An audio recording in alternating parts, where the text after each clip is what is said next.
It's doing the thing. Okay, it didn't get rid of our backgrounds, so that's good. Okay, good. All right.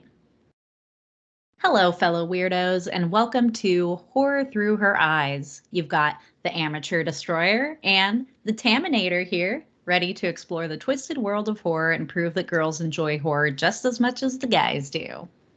Hi, Tammy. How are you doing? Hi, I am doing really good, better than you. You've been sick, and I have been I'm sick. in a winter wonderland here, kind of stuck in the house, but that's okay.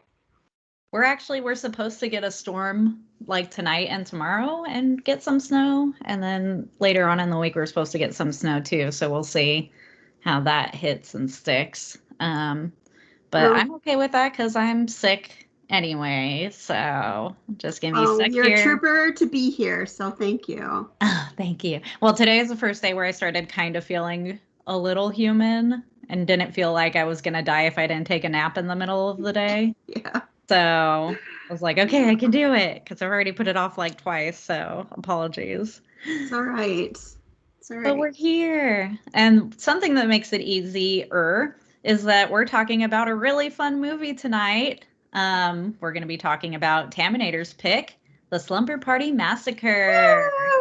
So Woo! that makes my job a little easier. I don't have to use my brain as much. So I'm excited for that. But we do still kind of have a lot to go over. We just have a good deal of haunting headlines and um, oh, I was supposed to put this in the fright bites. I apologize. We have some fright bites and haunting headlines. So, uh, do you have any haunting headlines actually? No, but I'm gonna throw a cute little thing in here. I got like late last night. My phone goes off and I look, and Landon had sent me this video. I haven't gotten to watch it yet, but he sent me this video like top 10 movies on YouTube to watch, top 10 horror movies coming out in 2024. And he's like, Mom, I want to see every one of these. We're totally going. So I don't know what's on there, but apparently there's a lot to be excited about. So Okay, that's exciting. Let me yeah. see. I do have a couple bits of news just off the top of my head. I didn't write them down. I didn't want to take over your haunting headlines, but there is a movie that's releasing on Shudder today called Destroy All Neighbors, and I Alex saw Winter's that. in it. I mean, I didn't It see it. I saw that when I turned yeah. on the TV. Sorry. So, yeah, I don't know that much. I mean, I've heard about it, but it looks totally up my alley, and I love Alex Winters, so I'm excited for that. I'm probably gonna try and watch that tonight, even though I'm supposed to be cramming in 2023 movies. Yeah. Um, what else was I know there was another big piece of horror news. I'll tell you what, there is nothing at the theater this weekend, that's for sure. I tried looking. Man, my brain is a blank. Let me just look up Bloody Disgusting really quick. I'm sure it'll be like front page because I know there was something big. Um, do, do, do. Hmm. Maybe I'm a crazy person. I'm not Well, seeing I anything mean, huge jump out, but I swear there was something. I think I sent it to you too, and I was like, oh, add this to haunting headlines. Let me see. oh, wow, I totally missed that. Oh, 28 Days Later Oh, sequel. yes. I also had a mental note to mention it. 28 years later, Yeah. it's in the works. Yeah. Danny Boyle and Alex Garland are going to be doing it together. I'm super excited, even though it doesn't seem like it because I completely forgot about it. But I swear Same. I'm excited. I just have sick brain. I mean, I feel like that's a project that has been talked about for so many years. And I just assumed that it wasn't going to go anywhere at this point. So to see that there's all these headlines about it, I'm pretty sure it's a definite thing. So I'm really excited because I like both of the movies. I do too. And you know how I feel about like revamping some. This isn't really remaking, this is kind of like adding on, but I feel none of that towards this. I'm just feel Yeah. super excited about it. Like that's one I think that is there's room to do that. And it could, Right. you know, be just could continue the story and if they do it right, be really awesome.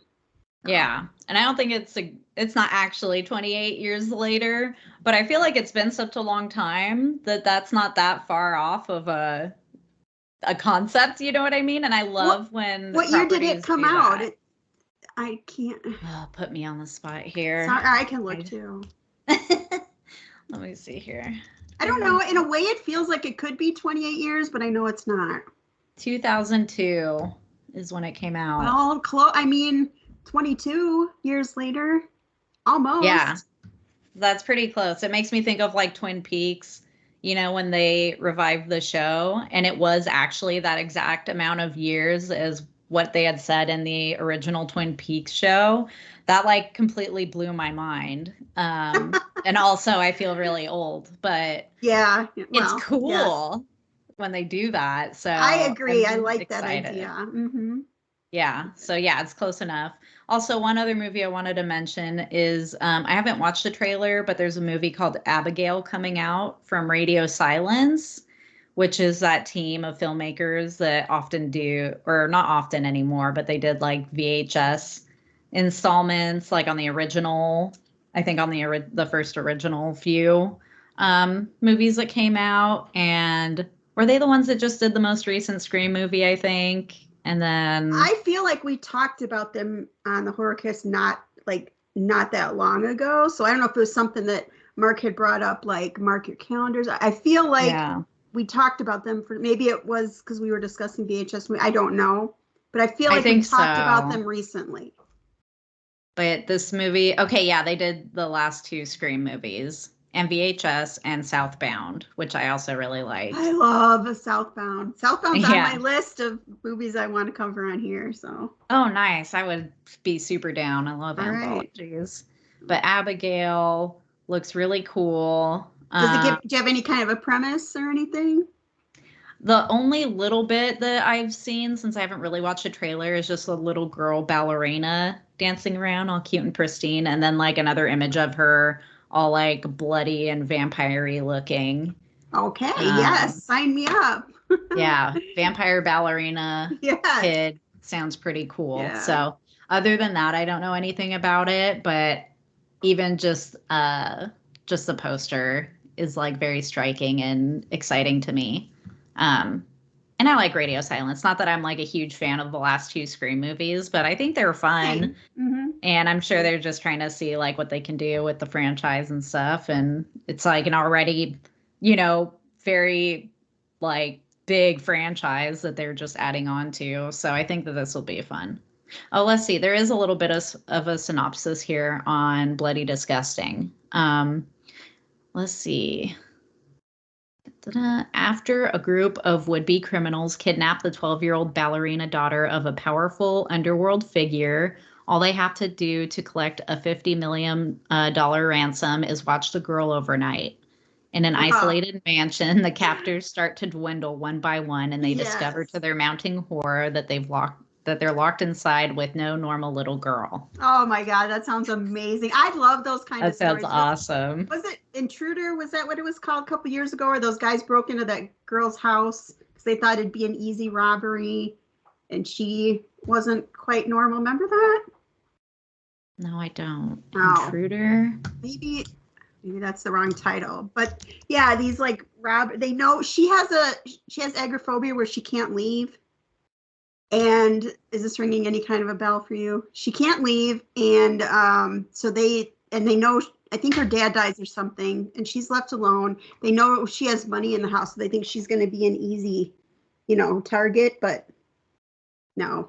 Oh no, that doesn't sound familiar to me. Maybe I missed whatever it is. Well, there's a really good movie like that. I just can't think of what it's called. That sounds like Don't Breathe to me with the old blind dude. It's that same kind of premise. I don't know. I like that idea. It's the quiet ones you got to watch out for. So exactly. Although the Don't Breathe guy kind of ended up being a little grosser than we had hoped. 1,000% problematic. Yeah. But those are the only couple bits of news that I happened to just notice, from scrolling through the social medias. So I guess our haunting headlines are actually pretty short. Ta-da! So now we'll go ahead and get into our Fright Bites. Tammy, would you like to go first? Sure, I can do that because I don't have many. So Landon and I went to see Night Swim, and we both really liked it. It's definitely a Blumhouse PG-13 movie, but I don't believe it deserves the hate that it's getting. I thought it had some very, very truly creepy moments. You haven't seen it, right? No, because I've been sick. Sick, yeah. So I'm hoping that I get like better enough while it's still in the theater so I don't miss it, but I don't want to go and get people sick or anything. Yeah. I did take a COVID test and it came back negative, but you never know because the sickness is like all like a head thing, where I just feel really like groggy and like loopy and sleepy, but I'm not like coughing or runny nose or anything like that, but I'm definitely like drained and like so sluggish and heavy, you know? So, That and the only sounds time like flu-ish, maybe. maybe, I don't know, it's weird. The only other time I felt like this was during like the first few days when I did have COVID a couple years ago, but you never know, those tests are, you know, not completely accurate all the time. But anyways, I totally took over your Fright Bite. Go ahead. Oh, no, that's all right. So I was just going to say, I did actually cover my eyes a couple times, and if a movie can make me do that, well then. And the child actors were excellent. I liked the family dynamics of the main family and was really invested in them, which is very important if you're going to vibe with this movie. I say go see it in the theater. There is one scene in the pool where that it's kind of like the Georgie with the, the drain with Pennywise in it. Kind of happens with the pool drain. I won't say much more than that. And I was like, like this. But I mean, no, are you going to go there and get your pants scared off? No, but we still both, I mean, my son liked it, I liked it, and, it's been getting a lot of hate, and I say that's malarkey and that you should go see it in the theater.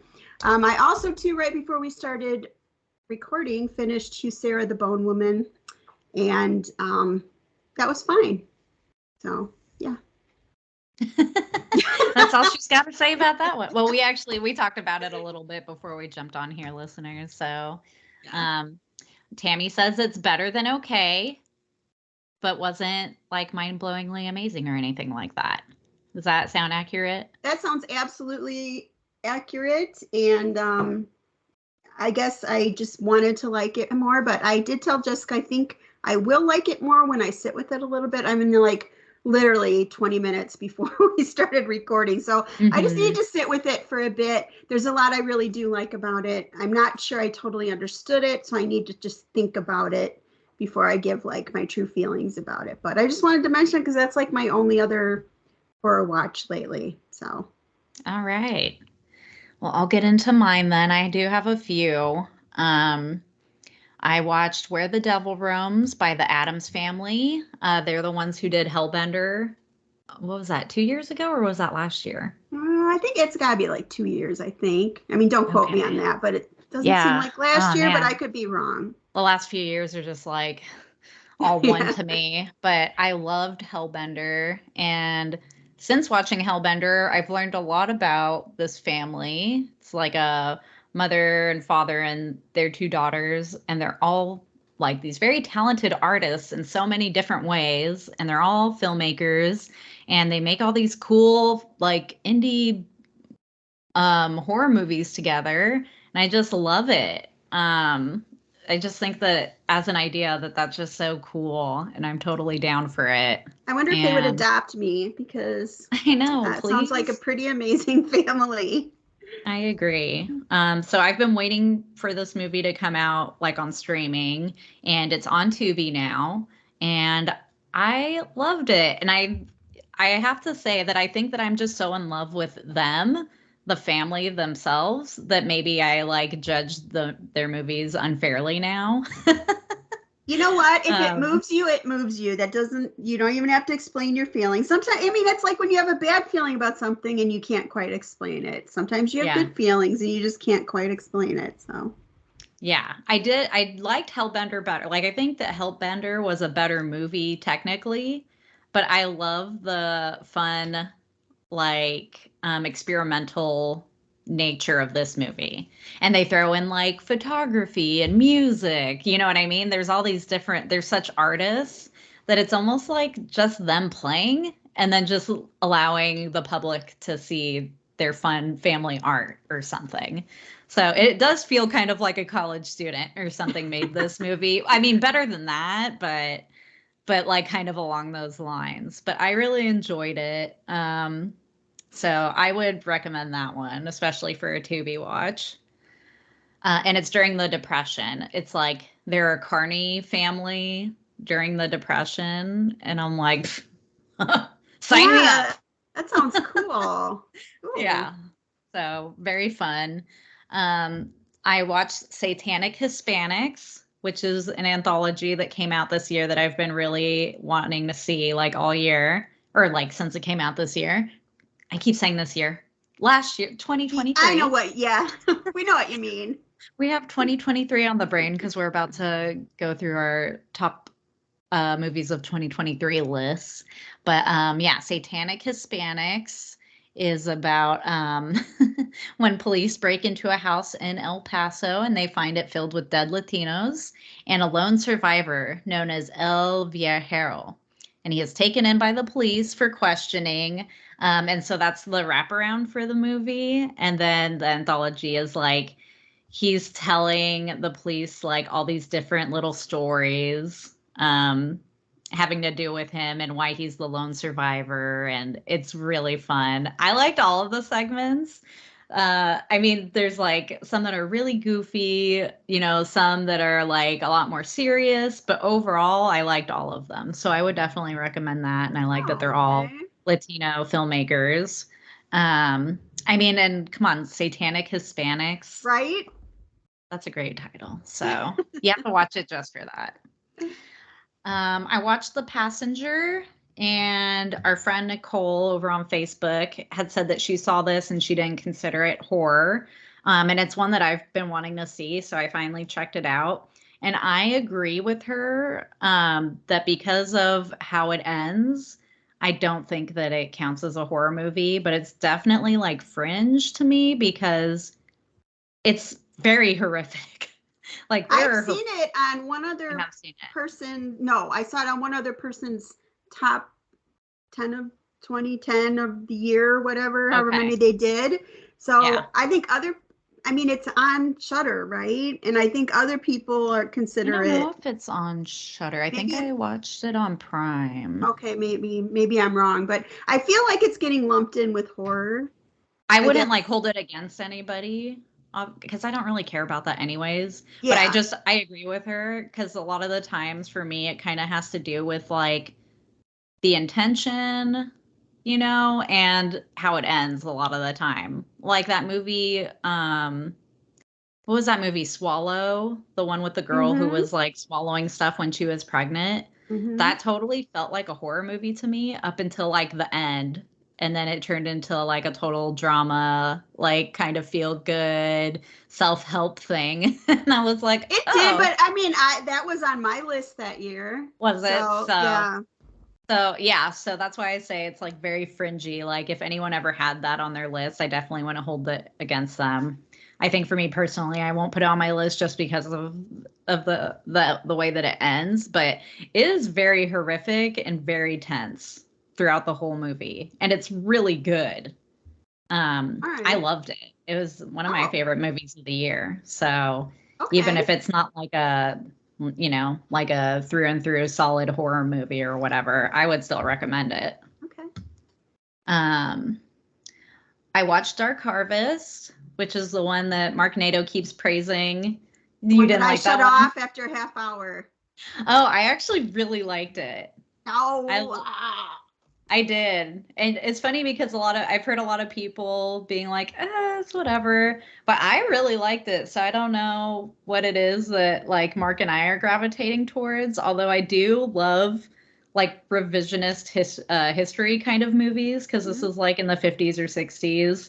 And that part I liked the aesthetic. I just could not. After that, like about I think about 35 minutes in, I'm like, I'm just not wasting more time. I'm not connecting with this. So Okay. Yeah. I did. I really liked all the characters, like right from the get-go. So that probably helped get me through it. But it's really cool. It's like in the 50s or 60s, and you're following these teenagers that live in this little podunk town, and it's like everybody's poor basically. But they do this annual tradition, it's like and Hunger Games, kind of like. it is kind of like Hunger Games because they like force the teenagers to do this mission, knowing and you that people are going to die. yeah, like you don't necessarily have to die, but there's like a high risk. Yeah. But if you end up like winning this annual thing, then you get to win a bunch of money and get a nice house and get a car and all this stuff. And so it's very appealing. But then there's like a really dark twist to it, which you don't know about because you didn't finish the movie. But I would recommend it. I really liked it. And I thought it was really beautiful too. I thought the cinematography was really good. Yeah, I will say that. I watched Cobweb, which I think most horror fans are probably familiar with at this point, but it follows an 8-year-old boy who's trying to investigate the mysterious knocking sounds that are coming from inside the walls of his house. And this has Lizzie Kaplan in it, who I love. It also has Homelander from The Boys, which I can't think of the actor's real name, but I'll just say that so far everything I see him in, he's a dick. And he's really good at it. He's very creepy and menacing. But this movie, I thought it was pretty good. Some people are like saying it's the best movie of the year. And to be honest, this year isn't that great. So that might be true for a lot of people. And I wouldn't hold that against anyone. But for me personally, I thought it was okay. Or a little better than okay. So Same. Definitely wouldn't say not to watch it. There's some cool, I don't know, it was weird there. I don't want to ruin it, but I do want to say that it's kind of like a creature feature, and I can't say whether I think the creature design is absolutely terrible or cool. It's kind of hard for me to pick a lane. I think sometimes when I would see it, I'd be like, yeah, that's cool. And then sometimes I'd be like, oh, it's real bad. So I'll leave that to you guys to figure out for yourselves. And then the last thing I was going to bring up is Living for the Dead, that reality show that Tammy had told me about, where you follow 5 gay ghost hunters that are traveling the country. And it's kind of like Queer Eye, but with ghost hunters, because it's like they're going to these haunted spaces or visiting people that are haunted and like helping the real life people that have to deal with place or whatever the thing is, and like healing them spiritually and stuff. And I can't say that I necessarily believe like the stuff that's happening on this show, but it has a lot of heart. Like if you like Queer Eye, you will. This is just like Queer Eye, but they're helping, people, I guess, wrote in or whatever, said they needed help. They're living in a haunted place, like the Clown Motel, man. How could you even live there, and it's just, you're gonna watch this, you're not gonna watch this to get scared or anything. It's just, I felt like I binged it. I loved it, but I was watching it like for the heart of the show. It's really sweet. Yeah, it is really sweet, and I just fell in love with all the characters. Are all members of the LGBTQ community, so they're just very endearing. Their heart's in the right place, and I just think people are interesting, whether you believe they're haunted or not. I like seeing stories about real people. That's why I like all those. I know they're all dumb, and I don't like ghost hunting shows, but I do like there's one called A Haunting or My Haunted House. I love those shows just because I like seeing people tell their stories, whether you believe them or not or whatever. I just think people are interesting, and that's kind of like what this show is about. So I agree, because like whatever's happening, it's helping those people that are hurting. That's kind of how I feel about like faith. you know, like I could never be religious myself. There's Yep. just like not that thing in me that will allow me to believe in Same. something like that. Same. But I feel like for people that really feel something and are really connected to it and aren't using it to like hurt other people or judge other people, Yep. I feel like it could be this really beautiful thing, you know, for some people. So I appreciate like that exists for some people and that they have that. And I think I it's wish that nice. existed for me because, Right. I'm not close to my family.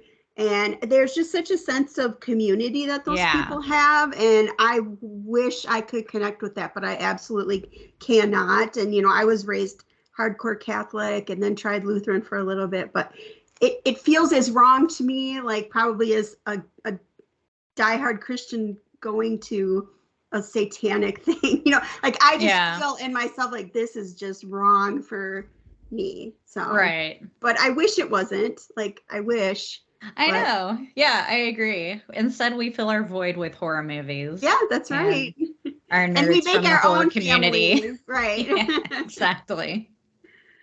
And that's it for Fright Bites for me. So, yay. Yay. Um, would you like me to do, is it okay if I do Echoes from the Abyss since you're going to Yes, have because to read a bunch of, I'm talking a lot tonight, so go right yes. ahead. All right, perfect. So we'll do some Echoes from the Abyss. So first, some past episodes for Phenomena. On Instagram, Sam Edwards, who goes by Celluloid Psychosis on there, said that he adores it.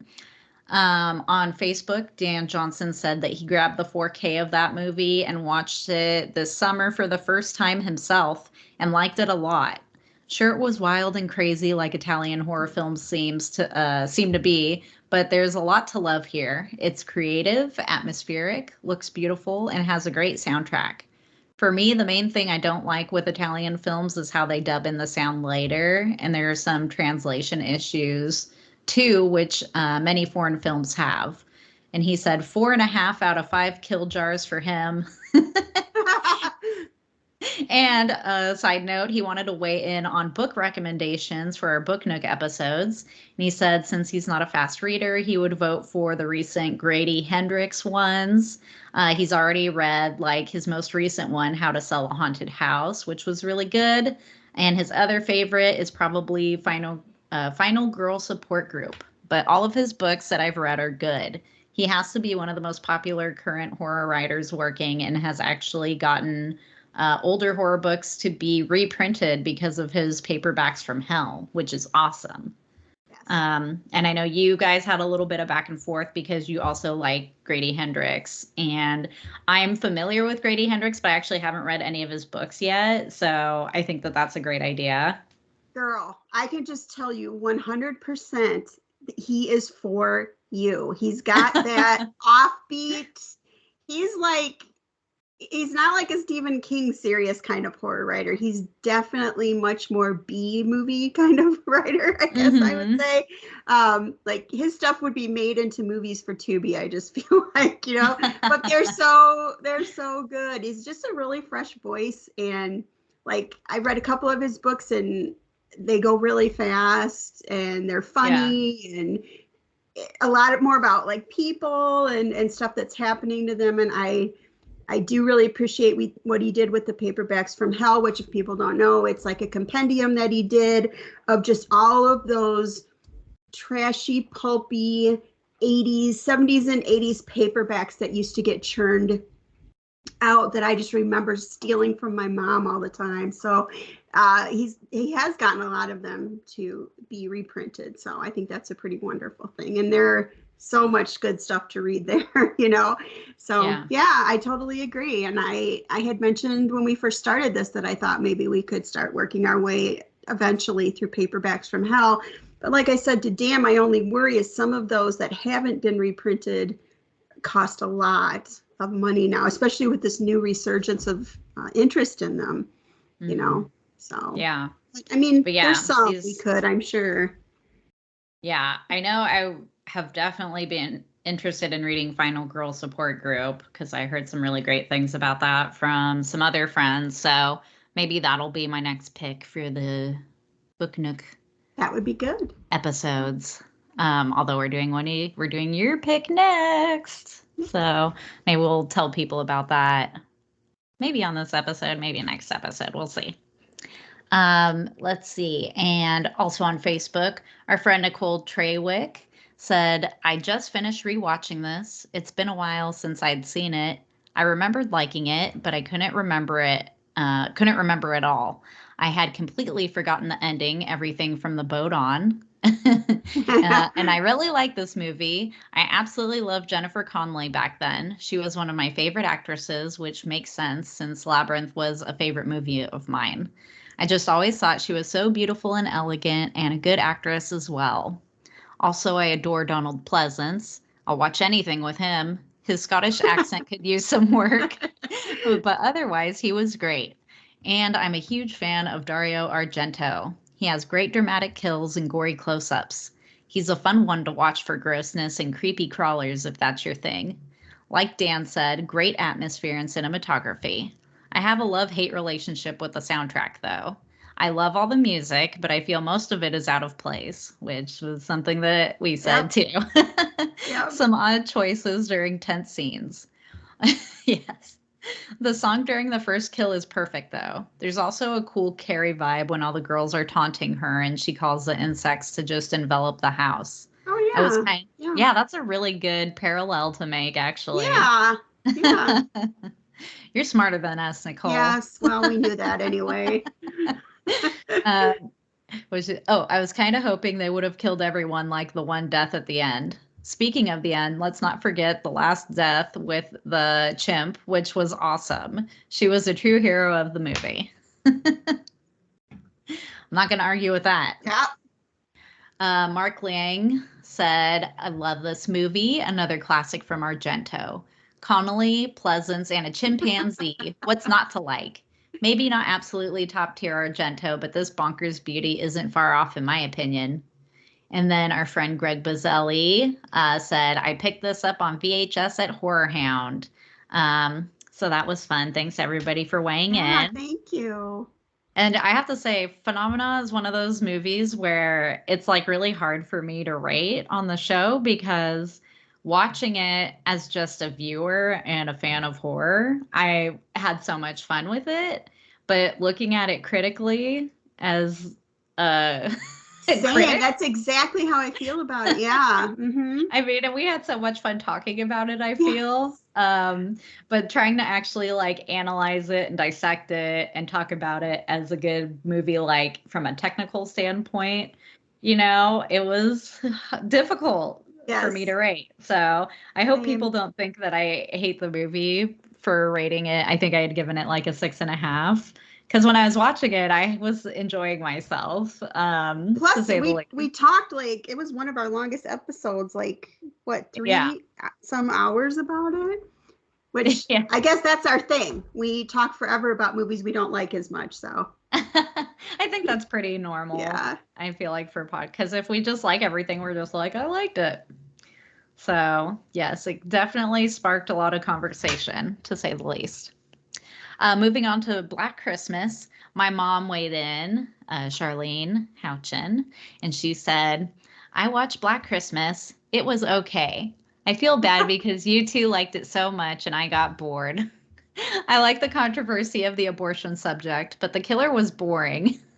Which I was like, Mom, I thought the killer was boring. He's terrifying. But that's okay, Mom. You can have your own opinion. Yep. She said she loved Olivia Hussey, who is in her favorite version of Romeo and Juliet, by the way. And Margot Kidder was great, but annoying. I'll watch anything with John Saxon. He's a favorite of mine from the 70s. Me too, Mom. Me too. Yeah, me too. I love John Saxon. All right. For the lady from the Black Lagoon, we got a comment from Christine Lind on Instagram. She said, I was so glad that you guys were just as annoyed as I was by this woman inserting herself into a biography about someone else. It really put me off. So much so that I stopped. I figured I could get as much from a wiki of her than reading this woman's book. And she put a sad face emoji. Oh, sorry, Christine. I hope you still enjoyed our episode on it at least and felt validated. And if you didn't read it and just listen to our episode, you get all the good stuff about the book, and you don't have to read all that all the Malloryisms. So yeah. Exactly. So we'll be your wiki. Yes. And then moving on to tonight's The Slumber Party Massacre. Greg yeah. Greg Vaselli said, I find this to be the epitome of 80s slashers, and I absolutely love it. So much I have the Fright Rags shirt. Most people don't know what it is when I wear it, but when someone does, I always get the casual nod of approval, and that's all I need. And ladies, just so you know, we had him put a picture of himself on our Facebook page, and it is worth a look for sure. Yeah. In the shirt, in the shirt he's speaking of. Yeah. He's also a very handsome gentleman, and he is a very handsome gentleman. But he is married to another Jessica, actually. So he's taken. Sorry, ladies. Story of my life. Story of my life. But his shirt is super dope. It was very fun of him to share it. And Sam Edwards also commented, and he also posted a picture of him in his shirt. So this is so cool that we have two listeners that have Slumber Party Massacre shirts, and they're different shirts, and they're both awesome. And Sam Edwards says, to put it bluntly, I love this one. LOL. I also like the second one, the third one, not so much. Yeah, I find it interesting that it was directed and written by a woman, yet it still plays heavily with the male gaze elements, but then it also has heavy pro-woman sentiments. I know it was originally written to be a parody, but it didn't quite pan out that way, despite their best efforts, thanks to the studio involvement. So you do see echoes of that, where just some things you can kind of feel like that must have been part of when it was going to be a parody, but then it doesn't hang on to that for very long, and definitely becomes a much more serious movie, in my opinion. So I love what it became, and thus we're going to talk a whole heck of a lot about it. Yes, we are, starting not now, because Tammy has another segment. Go ahead, Tammy. Tell us about your segment. Well, when we first started this podcast, we had teased that Tammy was going to do like a 70s thing. And I do still kind of want to do that. But as I've been looking for stuff, sorry, my nose ring just fell out. As I've been looking for stuff, I'm like, man, yes, I could go on and on forever about the 70s, but I just know there's some other stuff out there too that's been kind of left in time. So I just would like to just open it up a little bit. And by that, I mean probably like 80s and earlier that I think deserves a watch. So it will be different than our main movie reviews, where we may or may not have seen the movie and then rate it. This will be more something from the past that I would personally suggest. And so you already know that I like it, so I won't be rating it. Jessica can certainly participate too if she wants. But I feel like I have been around long enough to kind of know what gets talked about on podcasts and what most likely has been left in the past, but should be seen for one reason or another. I won't be doing a full review, just a mini review and why I recommend it. So, everybody ready? In keeping with tonight's overall theme and feel of the show, my first recommendation is a little gem I found called Linnea Quigley's Horror Workout. Yep, you heard that right. This came out in 1989. So Linnea Quigley is a well-known among fans of 80s slasher movies, having starred in around 36 films over her storied career. She helped turn the B film industry into its own campy, self-parodying art form by writing books about her experiences and embracing the inherent silliness of the subgenre. And she didn't just star in films like Return of the Living Dead. Turns out she also made a workout video. This VHS is such a collector's item that if you find a copy of it on the internet, it will likely go for more than $200. It allows Linnea to go into full self-parody and poke fun at the 80s B movies that made her a star. So right now, this is available on Tubi, Roku channel, and Prime. I know. So I've always wanted to watch that, by the way. Me too. And I just it came up again because I'll tell you. When I was searching for Slumber Party Massacre, it came up again because there's a section in it that's a slumber party. And I'm like, you know what? I'm just going to watch this thing. So Little synopsis, Scream Queen Linnea Quigley leads the spoof workout where she teaches zombies aerobics as well as how to exercise during a slumber party massacre. This is a spoof of VHS workout tape, a la like Jane Fonda and the like, with a touch of soft porn and splatter. This starts off with Linnea introducing herself and going briefly through her horror resume, along with several clips of her favorite movie moments, starring herself, of course. We see clips from Sorority Babes in the Slimeball Bolorama, Vice Academy, and Creepazoids. She then starts a workout portion of the tape, which is basically just soft porn eye candy for you, while she does a stretching routine in a tiny metal-studded bikini and leather boots while she makes funny comments. It's so funny. I love it. She then goes out for a jog through a cemetery alone, of course, where the dead rise and come after her. She ends up giving them a dressing down because you can't let yourself go just because you're dead. And they all join her for another workout routine. Exhausted, she then decides to invite 4 of her closest scantily clad friends over for a slumber party, one of whom is Cynthia Garris, wife of Mick Garris, where she has compiled a pile of her VHS movies starring her, of course, for everyone to watch. More soft porn here, as everyone is about one quick move. Oops, sorry. My computer just totally, hold on. Oh, you're good. Everyone is one quick move from a wardrobe malfunction in their lingerie. They discuss the merits of her films and settle on one after a pillow fight, of course. They decide on Nightmare Sisters because Linnea gets to sing and dance at that one, which is quite a treat.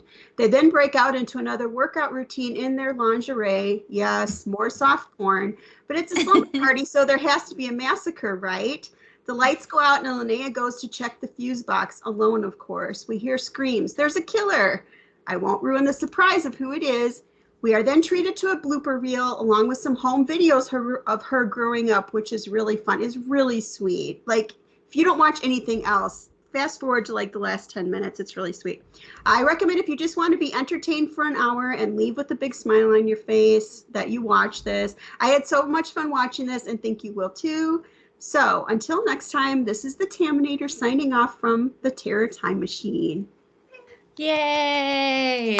That was amazing. I love it. It could also fit into B-sides of Terror. Yes. Yes, it you know, so you kind of did a double segment for both of us. So good on you. Yay! Thanks, Tammy. That was awesome. Pleasure was all mine. You completely sold me on it. And I demand that you make a Linnea Quigley Horror Beauties trading card. Will do. I absolutely will do. I'm missing those. You know, I was thinking to myself the other day, why am I not still doing that? But honestly, like between holidays and work and just, my heart's in the right place. But your heart's in the right place for sure. I love doing, you know, like artistic stuff like that. So yeah. And I love them, and we're going to make them into real trading cards eventually. So be excited, listeners. Yeah, you guys. Win a deck of Horror Beauty trading cards designed by yours truly, the Taminator, at some point. So that was amazing. Well, I guess now we can get into our main feature movie, The Slumber Party Massacre. And so before I turn it over to you, I will just let everyone know that this is a spoiler-filled podcast. This is your warning. Spoiler alert. Spoiler alert. Spoiler alert.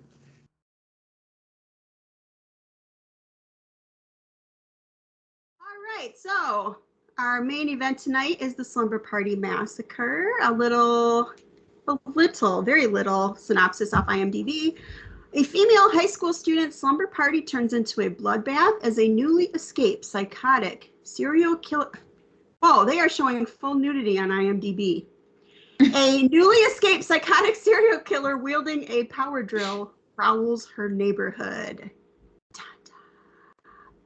So this was directed by a woman, Amy Holden Jones, written by 2 women, Rita Mae Brown and Amy Holden Jones. And these stars are Michelle Michaels, Robin Steele, and Michael Valella,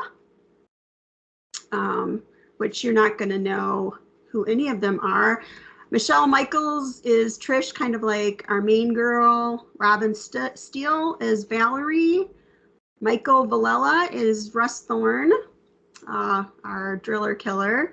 Deborah DeLiso is Kim. Andre Honore is Jackie. And Gina Smika Hunter is Diane. Jennifer Myers is Courtney, who's like the younger sister. And then I called them the bros, Neil and Jeff, which is Joseph Allen Johnson and David Milburn. And Pamela Roylance as Coach Jana. And Brinka Stevens as Linda, which she's been on Joe Bob before, I believe, when they did this. I'm pretty sure. Oh, fun. All right, are you ready? I'm so ready. Here we go. Getting right into it. All right, so we start with a very 80s title sequence with great music, I thought, and Paperboy delivering the morning paper with the headline, Mass Murder of 5, Russ Thorne Escapes.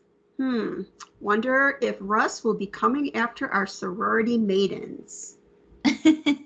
Well, they're actually not sorority girl. They're like in high school. Yeah, that's true. I'm reviewing a different movie apparently. they are high schoolers. Yep. 2-minute mark and boobies. We see Trish waking up and getting dressed for the day. With this music, this scene reminds me of the opening of Carrie. She looks about 18, but her room is still very girlish. We see her start packing up her toys in a bag, Barbies, stuffed animals. She's transitioning to womanhood while staring at each nostalgically.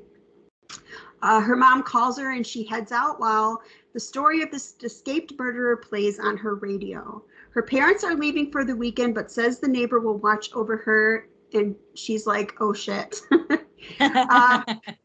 Her parents keep going over the rules with her, but she's like, Mom, I'm 18. And Mom says, you will always be my baby, which all moms feel that way. The parents leave and now sinister music starts to play. Her toys go in the trash and she heads to school. We see a male arm reach into the trash and take out the Barbie.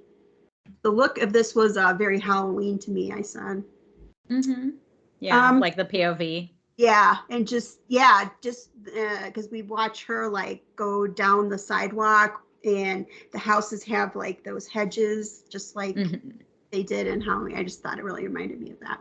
Yeah. Right. Cut to the high school and we see two 80s bros discussing taking a girl to the dance, but they are distracted by a cute phone woman working on the building. Here we go with the 80s male gaze. The camera lingers on her nice ass, and they're like, I think I'm in love. It was a really nice ass. It was a very nice ass. I know I was in love. LOL. I said, LOL, the 80s objectification, but that's what we watch these movies for, right? One of them asks if they can help her carry her ladder and asks her out. He's shot down. They walk away, but we see someone yank her into her van. We then see her in the window trying to yell to them for help, the two bros, because they just walked away after getting shot down. But they don't notice, and she gets a drill to the head while blood splatters the inside of the white van. So we are boom, full boom. force. We are off with a bang here. Yes. Anything you want to add to any of that? Just that, like, right, not this scene, but the opening scene where we already see, the main character is Trish, right? Yeah, Trish. We already see her nude, and it's so strange because it's like clearly unnecessary, and we're gonna get more of that gratuitous nudity. And so, yeah, just like our listener had commented, that it's very interesting that this is directed by a woman and written by women, because I feel like a lot of times, even if there is nudity, whenever a female directs the movie, it feels like a female's directing it, where the nudity is just kind of like happenstance, but makes sense. instead of like gratuitous and unnecessary. And so it feels very male gazy. This is why I was saying I thought that some of the parody kind of shines through a little bit. Maybe stuff that was in the original. Because, I mean, we get boobies in the same shot as a Barbies and stuffed animals and stuff. So, yes, it feels extremely gratuitous. I mean, and this is, back in the days when girls didn't all wear bras, I guess. But, I mean, it just takes her a really long time to slip her dress over her head. And she's, checking herself out in the mirror. And I just felt like she was kind of like thinking to herself, yep, I'm a woman now, because then once her dress is finally on, she goes around and collects up all the toys that she wants to throw away. So I think it's like, even where the camera sits in all of those scenes just feels strange, I agree. Feels like a man is doing it. Yes, I agree. But I mean, you would never know unless you were told, I think at that point, that this has some feminine bite to it, but I mean, obviously those are, knowing what we do know, obviously those are choices. And I just feel like they may be a little bit of a holdover from her original intent of doing a parody and calling attention to these things that, are the male gaze. And not necessarily that it bothers me. It's just something that struck me, when the first time I watched this and the first time I realized that a woman had directed it. And I was like, oh, that's weird. And then watching it this time with like that knowledge in the back of my head, just something to bring up. But, I like looking at boobs just as much as anyone else does. So. I'll look at boobs all day. Amen to that. And I wonder what the girls were told, because I'm sure she was given, I wonder if when they started filming, she was still maybe planning on doing the parody. And if the girls were instructed hey, we're going to have these really tight close-ups of your ass and your boobs and just go along with it, and if it felt kind of funny to them or, they did it more in fun. But I mean, I think the mood of the movie definitely shifts not too long from now. Yeah, but that's the only real note I have so far. Because I think too, that scene with the telephone lady getting killed. First of all, it's cool that it's a lady that's doing the telephone thing. And it was just so jarring. I thought, it was a great kill, but it was nothing funny about that kill. It was pretty terrible, Yeah, and it does set up you're in for a wild ride. You're getting a kill like this early on. Yep. And so there's people, it's in broad daylight.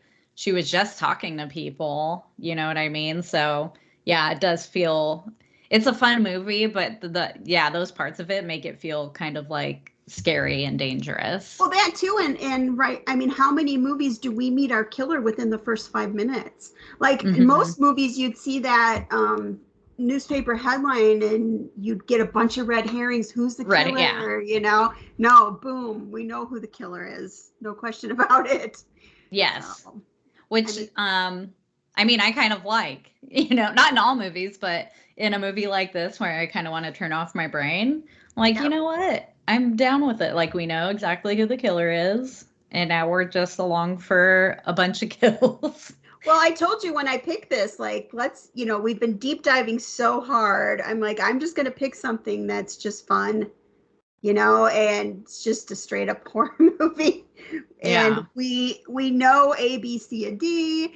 And, it's we don't have to at the end be what just happened? Yeah. We have been for a couple of these. So yeah. Yeah, for sure. I know. And it's funny because I'm sure for the show that you're going to pick a lot of movies that that you like. Whereas I'm probably going to mostly pick things that I haven't seen. Well, I'm also twice your age. So unless it's super recent, I've just seen more than you have. You know what I mean? So yeah. Plus, with being podcasting for so long, I've been forced to watch a lot of things I would never probably have watched on my own. So that has really, I can't take full credit for that because I have a wide array of watches, several of which are forced against my will. So right. All right, now on to one of the greatest parts of this entire movie. It's gym class. Great 80s scenery, those short shorts. What? Well, while the same dude, bro. So the girls are playing basketball. This is, I don't know if it's still like that, but back in the day, gym classes were segregated. I mean, I went to an all-girls school, but I just know, like, even up until then, like, it was always girls' gym and boys' gym. Yeah. I'm not sure if it's still like that anymore. But anyway, the girls No. are It's not. right?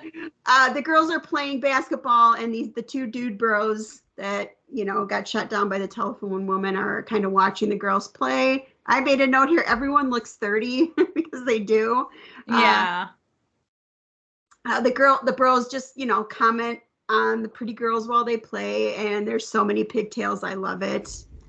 All right, the scene that we've all been waiting for, the shower scene, and so many nudie girls with girls discussing the guys while showering with the camera slowly lingering on all their bodies. And I mean, literally, it goes up one, down the next. Like they're like in shower cubicles almost, where like they can talk to each other over the top. There's no curtain, you know, and they're all obviously very comfortable in their own bodies. Their bodies are all beautiful, but it's just a different time. They would never get away with that now. But anyway, like this scene, like who even knows what the girls are saying, because we're just looking at them being naked, right? But they're discussing like this slumber party that they're planning, but literally the camera is just going lovingly up and down all of their bodies one at a time.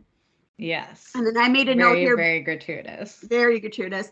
I made a note, my own note, but this is made by a woman. So this was originally meant to be a spoof of these kind of movies, but morphed into something else. But echoes of that original idea sure remain.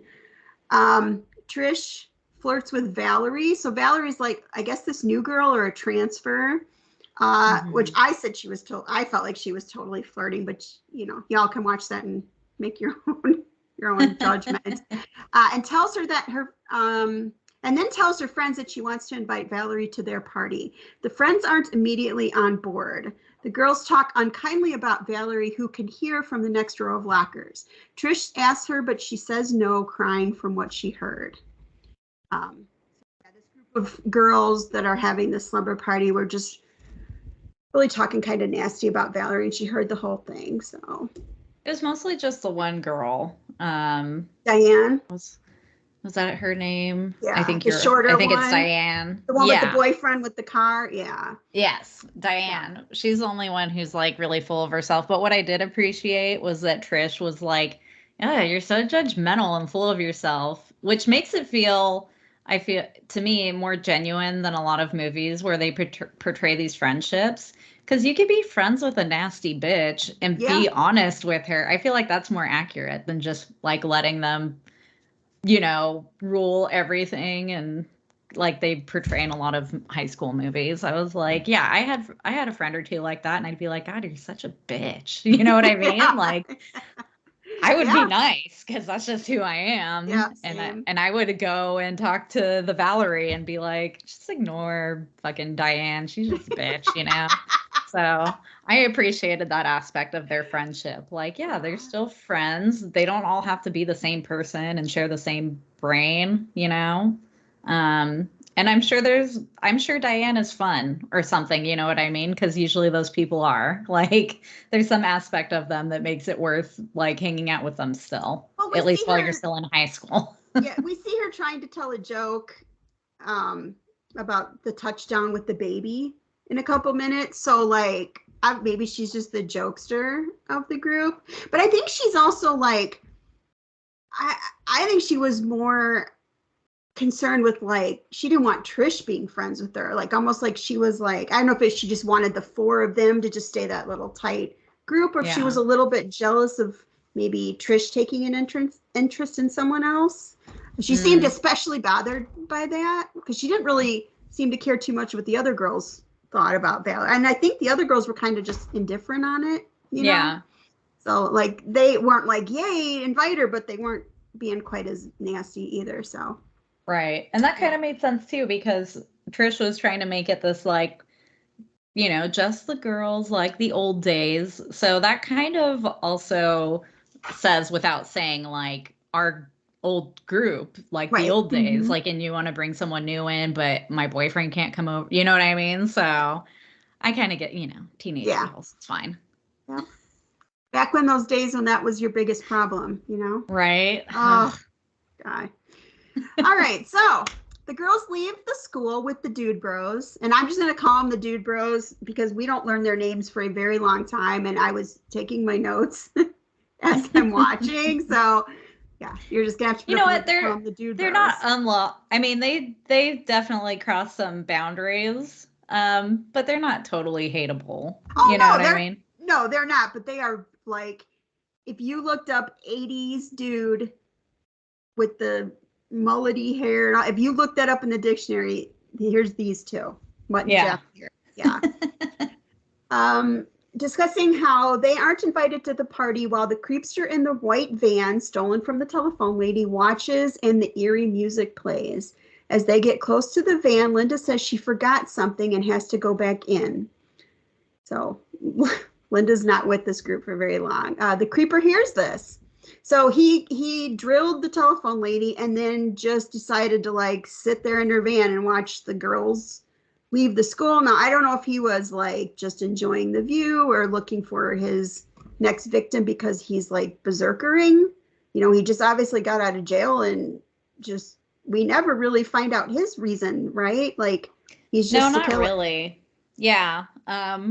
Which I think is fine. And maybe also like to me, he really seemed more like someone who was like on drugs for a few days. Yeah. Instead of somebody who like was like mentally unstable, Yeah, he seemed like someone who'd been up on meth or something and just needed to go to sleep. That mentally, he didn't seem like crazy killer. He just seemed like sweaty and frantic and like just which almost made him scarier because I feel like this would be something that could happen, like somewhere like in LA or something, be like pretty normal, just some guy up for 5 days on meth. You hear about these guys that go on these, killing sprees and they have such a hard time catching them because they don't kill anyone for any certain reason, so that's kind of like what this guy's like. It seems like, so the girls leave the school with the dude bros discussing how they aren't invited to the party while the creepster in the white van stolen from the telephone lady watches and the eerie music plays. As they get closer to the van, Linda says she forgot something and has to go back in the school. The creeper hears this. One of the girls says she has provisions for the party. Doritos, bennies, and crystal meth. We see maybe meth is really prevalent in this area. Oh, that's what he looks like he's on, is crystal meth. He's just got that look about it. We see the dead telephone lady with the drill hole in her head discarded with the garbage. Because women only serve one purpose, right? And once that purpose is used up, into the garbage they go. Damn. Right? Well, all right. So to Linda in the school, who now can't get out because the doors are locked and chained. What the heck? Right? Like, oh yeah. Like everybody was just walking out. She literally turned around, goes back in, gets her whatever she was getting, and every door is not only locked, it's like chained. What the heck? So yeah, where the people had just locked everything up. They must have been standing there waiting for that last kid to leave. So here comes the creeper with his huge drill, obviously a phallic symbol. Also, super phallic. Also, just because of like the POV. Yes, and the way you see her like, we're like behind him and looking at her through his legs, and he's holding it down between his legs, like his penis, obviously. Yep. So yeah, super phallic, super fun. I said here also we see the killer now in full face in the daylight. She gets a drill to the arm but runs away, and he takes chase. She hides in the shower room. Why is she not yelling for help? This is me saying that. And seriously, this drill is like 2 feet long. He creeps around looking for her, but she's bleeding so bad it's leaking out of her hiding place. So he obviously hit the brachial artery, which he looks down and sees. He drills through the locked door and she finally starts screaming. Yes, and it's a devastating scream. Yes, it is. It's like, the jig is up kind of scream. What do you think of the weapon of choice? Other than the fact that it's phallic. I mean, that'd be it's just so obviously phallic. I never quite get past it. There is a movie called The Driller Killer, but other than that, you don't see a drill used that often, especially this is I'm guessing, I think this is the telephone woman's like she was working on like the big telephone lines at this school. Like she had some heavy equipment in this van, and I think that's where he got it, because I doubt he was running around with it out of jail. I hadn't even considered that. So I think it's a weapon of convenience. Yeah. I mean, I think it's fun because it's not super common. So I enjoy it.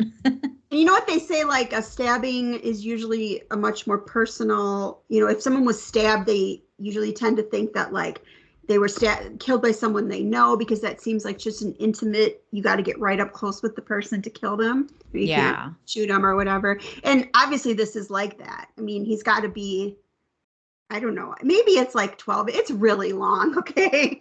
But he's going to have to be in someone's personal space to kill them with it. So true. Yeah, it's funny because it's kind of like a long range weapon, but also you have to be up close because you can't just like drill into something very easily. Right. I mean, when he tried to do that, all he did was, nick her arm, which then ended up being her undoing. But if someone's more than a foot away from you, you're not gonna be able to do much, Yeah, because like even with a knife, you can at least kind of like throw it or something and hope that you hit them with the pointy end, but you can't really do that with a drill.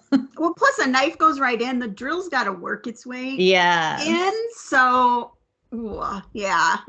I mean, it's a great weapon. It's a little unexpected.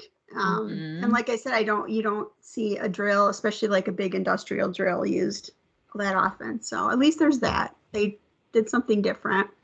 Yeah. It's a little, and he must like it too, because I'm sure she had other things in there that could have been used. I'm sure utility knives in there, which are shorter, but still be pretty effective. And he never changes. He's got the van and he never changes his weapon. So, yeah. All right. So next, Mark brings Trish home on his motorcycle in a summer dress and sandals. And as we know, no bra. Yes, the 80s. And I put, he looks about 35. Cut to Diane walking home in her awesome designer jeans. This was also very Halloween looking, with the creeper following her in his van. Nope, it's one of the dude bros, John. Very Halloween look and soundtrack POV used. That was me saying that. He again tries to get invited to the party, but she's like, no, it's girls only for old time's sake. Cut to the gym, coach Rachel driving home, and yet again the radio is doing a news story on Russ Thorne. She changes it to music.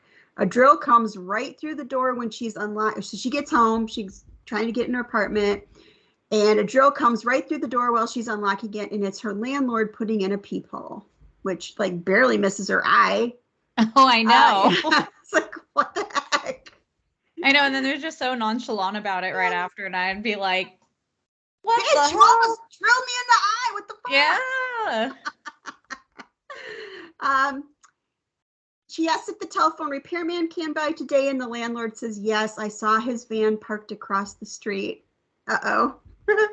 Hey.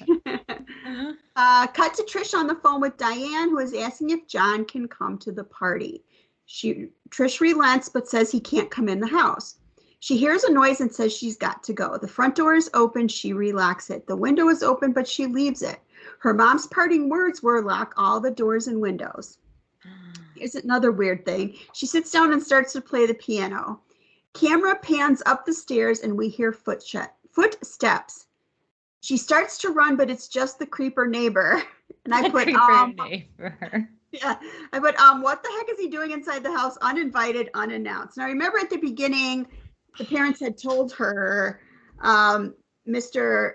Contant will be here if you need anything. And he was like, right there, he's like, yes, I will. And I mean, what is he doing in in her house, like lurking and hiding. It was just really weird. Yeah, it was weird, even though he had an excuse. It's still like, don't scare the poor girl. Like, if you're supposed to be keeping an eye on her, then you wait for her to get home from school, which she probably does at the same time every day, and then come over and knock and say, is everything okay? Do you need anything? You don't be upstairs in her house, leaving her door open when she gets home from school. You know what I mean? It's just weird. He was going through her panty drawer. He totally was, because he says, I couldn't, this is why the piano playing is weird, because his first thing was like, I couldn't find you anywhere, and saw the door was left open and was just checking the house. She's sitting there playing the piano. She'd be very easy to find. It's not like a huge house, you know what I mean? So, yeah, you're right. He is a creeper. He says, you came in and sit. Oh, he says, why don't you come in and sit down for a second? I'll stay with you till your friends get here. First of all, she needs to be invited into her own house. She's already in. This is me saying that. And how does this creep know her friends are coming? He's gross. Okay. He seemed nice enough, but he did, and he ends up being a nice person. But just everything about that, like, is very of the time, because yeah, I mean, he could not do that today. Okay, no. Back to the gym teacher in her robe, having a glass of wine, fixing dinner. She drops her glass of wine and it shatters. She hears a zipper sound inside the house. She takes the biggest piece of glass and goes investigating. She hears something in the closet and slowly opens it. Ack, cat scare trope, I said. It's her.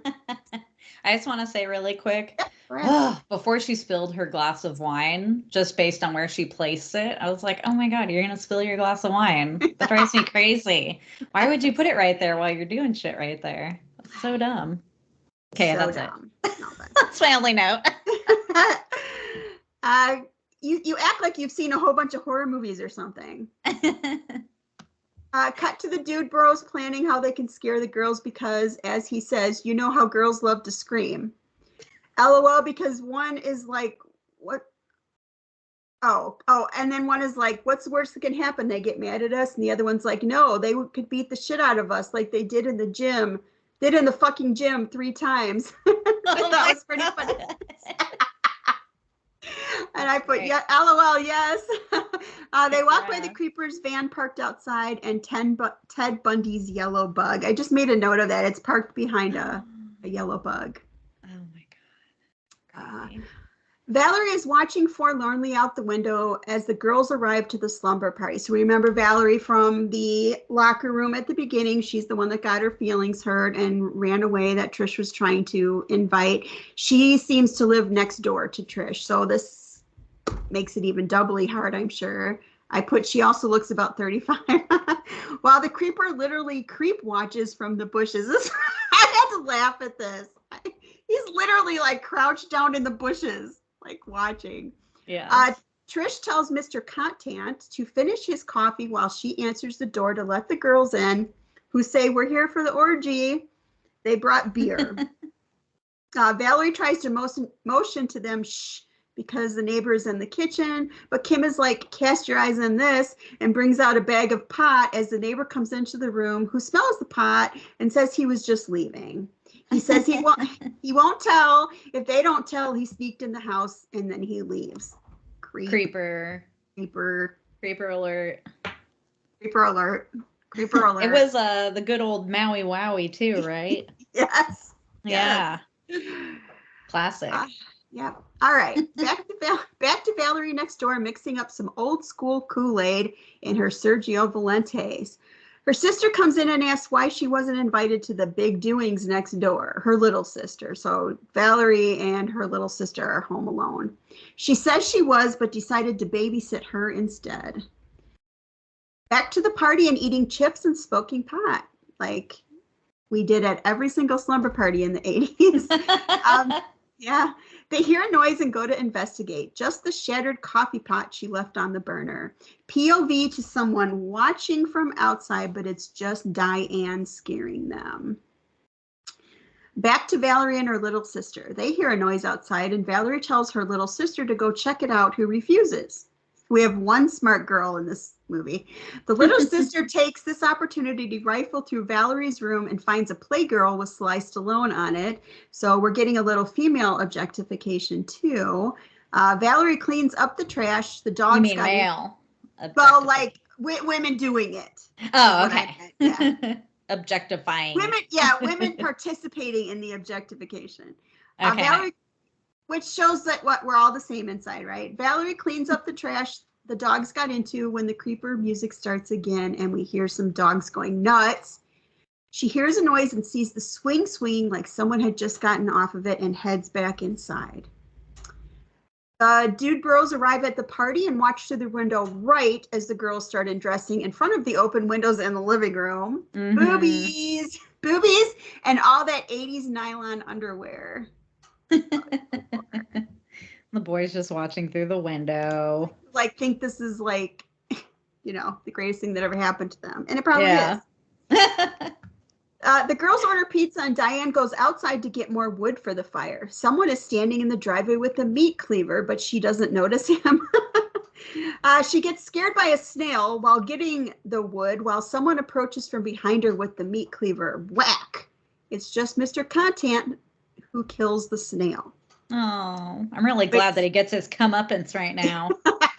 Jerk. Like, why are snails are they invasive or what? I mean, we don't have snails. They eat your garden. Eat your garden. Okay. Mm-hmm. All right. She heads back inside and he continues his cleaver snail hunt.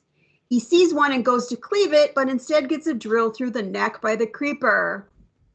And at this point I put, which does thankfully later change, but I put a note here. We aren't getting to see these kills, just the aftermath, which is a bummer. One of the dude bros, who are still creeping outside the window, is like, hey, did you hear something? As they share a beer, and the other one is like, no, but I have an idea. And they leave.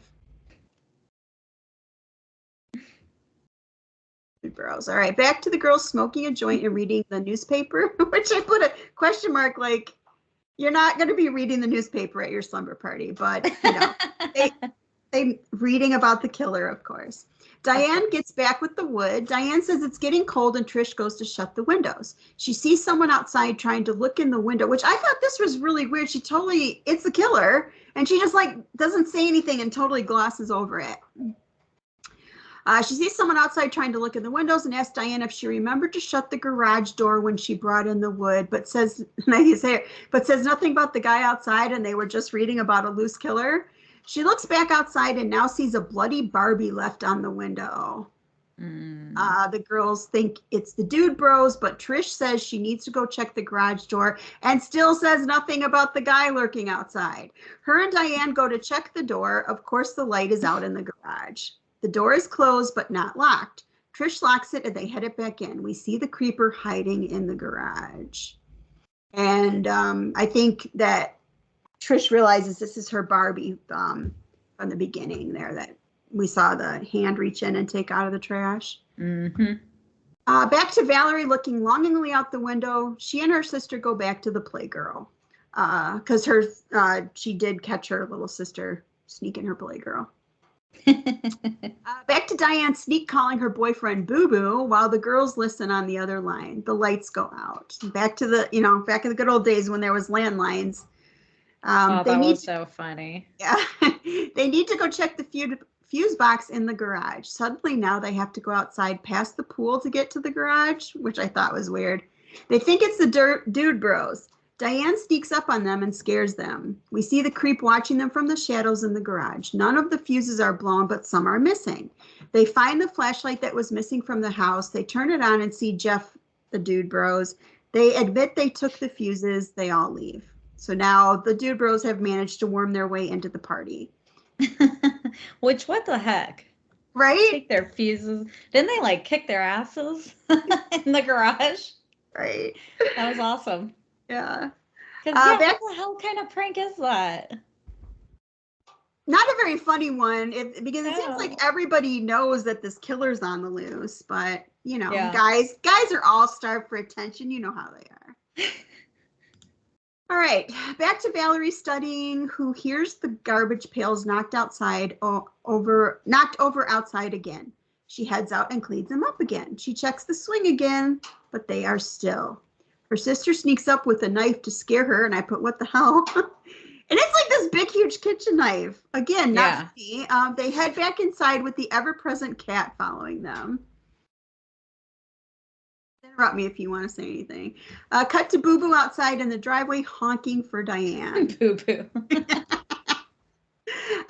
She comes out and he tries to convince her to leave with him, but she won't. She tells him to wait in the garage. She opens the unlocked door and he pulls in. Back to Vale is fixing little sis's hair. They discuss the party and boys. Back to Diane, and so this is kind of going. The scenes kind of go back and forth between like Valerie and her little sister that she's babysitting, and then the slumber party. I will say that I really like the sister relationship between Valerie and her little sister. It's super cute, and it feels really genuine because they like pick on each other, but they also love each other, and they have inside jokes. You know, Valerie knows that her sister's going up in her room to rifle through her Playgirl and stuff like that. And it's just really cute. She tells an embarrassing story that she had just made up, I guess. And it was like kind of weird and detailed too. So then it being true, I was like, what the hell? That was weird. But yeah, I really like their relationship. And I think too that because they live next door, it makes sense why Trish would want to invite her over when she's a new girl. Like, well, she lives right next door. You know what I mean? So totally makes sense. I know. And the phone call with Boo Boo, I thought that was really funny because what's her name? Diane, you know, who kind of acts like the cool one in the group or whatever. They get to hear some pretty intimate stuff on this phone call, and they're all snickering about it on the phone line and kind of take her down a notch, you know, not in a mean, but it's not mean, you know what I mean? It's just like fun and like honest. And those are elements of the movie that I really appreciate, where it kind of feels a little more realistic in the characters, even though this is such a like ridiculous movie. Totally agree. And you need those kind of dynamics for, you know, the stuff that's coming up. But it felt, I agree with you, like really realistic. Like, I mean, you know, the little sister who has such a cool and beautiful older sister. I always wish, I'm the oldest in my family. I only have one brother, but I had always wished that I had, you know, an older brother or sister. I would just think that would be so cool. But you can I always wanted that too. I know. And you can just tell she teases her older sister a lot, but you can also tell that she feels like the moon rises and sets on her also, you know, and vice versa. So it's really cute. Like when she's doing her hair, Valerie's doing her little sister's hair and she's asking how she wants it. And she says, just make me look like you. Yeah. Yeah. It was really so sweet. Yeah. Okay, so back to Diane and Boo Boo making out in the car in the garage. And I said they're making very gross slurping noises. The other girls are inside with the dude bros making strawberry daiquiris. Boob close up with Diane and Boo Boo making out. I'm mentioning all the boobs. She stops him because the girls could walk in on them, but he's like, come on, baby, you're driving me crazy, blue balling me. He wants her to come to his place to do it because his parents aren't home. And she says, hold on, I'll be right back, leaving him alone in the garage. Uh-oh, not good. Diane says she's leaving to get beer. That's what she tells the girls in the party, but they're not fooled. They are not buying it. No. She goes back to the garage and gets in Boo Boo's car, but he's been drilled. She starts screaming, but the girls can't hear over the blender. The strawberries in the blender mirror the guts that we just saw in the car. Diane starts honking, but the bloody killer is outside with his bloody drill. She has blood around her mouth. So I think, I said, because I think she got in the car and like went to kiss him before she realized that he had been drilled. So yeah. He drills through the window, but she escapes out the other side and runs for the house, but he catches her. Great scene from behind him holding a drill over her face. He raises the drill and cut to black. Not showing these kills, I said. Oh, that is true. I didn't really notice while I was watching the movie because it was just such an exciting, fast-paced movie where like we start getting kills like right off the bat. Yeah. There's a ton of kills. The killer is very confident, you know, and his physique isn't like scrawny or puny or anything, but he could be taken down like fairly easily, but I think because he just has such like confidence in what he's doing, that he's just like catching people off guard very easily. Yeah. And that's what you kind of have to do if you have a physique like that. But I was really, when Diane gets into the car with her dead boyfriend unknowingly, thinking about being in that position in the garage and going to kiss him, and like your brain trying to put together what's happening at the same time that you're about to, the killer's about to descend upon you next. I just couldn't even, my electrical signals would not be working fast enough. That's so true because, at that point you only have one way out, which would be the door back. Well, one quick way, because it's a garage door or the door back into the house. But we see earlier that I guess maybe this is a California thing, I don't know, like all of our houses here are like your garage is attached and you just open a door usually up from the kitchen and you're right in the garage. But here, you have to go outside past the pool to get back to the house too, which I think is why they also can't hear. But I think you're right. Like you as soon as you see your boyfriend's been drilled, you're like, you're in this like confined space too on top of it. And yeah. And dark and yeah. Yeah, and we know we're fuseless. And so yeah. Back to Valerie, and her little sister is telling her she thought she heard some honking and screaming from next door. She says they're just messing around and to ignore. Valerie says they're just messing around, just ignore them. So back to the party, and everyone is having daiquiris, including the dude bros. They accuse them, the girls accuse the dudes of the Barbie doll prank, and they said that they don't know what she's talking about. And then the doorbell rings and they think it's the pizza. The guys say they will get the door, and they ask, what's the damage through the door? And the pizza guy says 6 so far.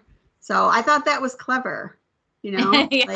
That's what I'm talking about. He's just kind of going along with the flow of things and just making shit happen. Right. And he doesn't have anything planned. You know what I mean? Nope. And back then, now if the pizza guy told you only owed $6, well, first of all, you wouldn't be allowed to order pizza without paying for it ahead of time anymore, I don't think. But also, a pizza would never just cost $6. But back then, that you would just be like, okay, They open the door, and it's the dead pizza guy with his eyes drilled out. Everyone starts screaming. Kim had been on the phone with Rachel, the coach, who hears the screaming. The phone hangs up. The coach isn't sure what just happened. Trish calls the operator and says, we're all alone. Please send help. One of the girls asks, where's Diane? And we see the killer cut the phone line outside before Trish can give the full address to I think she's still with the operator. The killer watches through the window. Damn. And even though we're not seeing some of the kills, we're still seeing the aftermath, which is pretty gruesome. Yes. This looked at great. Least we're getting it. It looked really good. Yes, and like I said, we do get to start seeing the kills eventually. So I wonder if that's maybe a choice they made halfway through. I don't know, or if there's a reason why we aren't seeing the kills, but then eventually we get to. But it's probably just to save money. But I agree with you. It didn't. Like, I just want more gore because I'm a gore hound, but in no way does it detract from the movie at all. And it doesn't even make it a PG-13 because there's way too much going on. But this is like our first real gore. He stood this pizza guy up. Excuse me. He stood this pizza guy up, and so that when they answer the door, we get a full-on sight of him with his eyes drilled out, which of course then he falls into the house, and now he's like another character in the room for the rest of the movie. So that was very disturbing. So disturbing. Back to Valerie and her little, plus what a way to die, man. Oh, that'd be so awful. That sucks. Because the first one probably wouldn't kill you. Like, for getting your eyes drilled out, well, no, that was a pretty long ass, never mind. It was a pretty long ass drill. So yeah, I guess it would kill you, but still you would be aware for a certain, I can't even think about it. Right. You have to wait till it gets to your brain before you finally shut down. Okay, back to Valerie and her little sis. Valerie is on the phone with the coach now, who because I think so. The coach realizes that Valerie lives next door to Trish, and now she had just been talking to the girls on the phone about one of the games, and the phone call was cut off. So she called Valerie, who confirms that she heard the screaming from next door, but says it's quiet now. The coach asked her to go check it out, but Valerie said she'd rather not. And the coach says, yeah, never mind. It's a bad idea. She shouldn't go out of the house, and that she will go instead. The little sister offers to go, but Valerie won't let her. So finally, someone's being sensible about this escaped killer. Back to the dude bros trying to figure out what to do because the dead pizza guy's laying on the floor. They decide to go around and make sure all the doors and windows are locked, and they all head off to do that. The dude bros decide to run to Valerie's house next door. They decide to split up that way. At least one of them will make it, they say, even if they both don't. I know what's so frustrating about this scene is that Trish is even like, are you sure? Like, you do not have to do this. This is kind of a dumb idea. And if they just went together, that they would have a better chance of like taking out the singular guy, even with the weapon. I don't know. It's just dumb. And it's like they even admit that it's dumb. And they're like willing to risk their lives to get to Valerie's when they could all just hole up, and I don't know. Yes, I totally agree. Of course, that's all what I was thinking also, but it's a horror movie. So, I mean, it's a requirement to make stupid decisions. Of course, and teenagers are stupid and will make stupid decisions regardless, so. Plus, no one is more invincible than a teen guy in their own mind. Totally. Especially when they just saw boobs through the window. Yes. Oh, their testosterone is like an all new. Like, they've never felt so good. Yeah, they're completely invincible. Yes. They consider still eating the pizza, don't they? Or does that come later? That comes later, and that's what Jackie, who's just like eating it right on top of the pizza boy's butt, which is the one part that doesn't feel real, because it feels like, even though this is ridiculous that this guy's going around killing everyone with a drill, it's still like while they're holed up in the house and stuff and they're scared, like that all feels very real. Until she's like, well, I'm hungry and I get hungry in tense situations. And then she's like literally eating it off of his body. I'm like, okay, I understand you like eating the pizza, but putting it on top of him and eating it off of him is like, took it to a different level.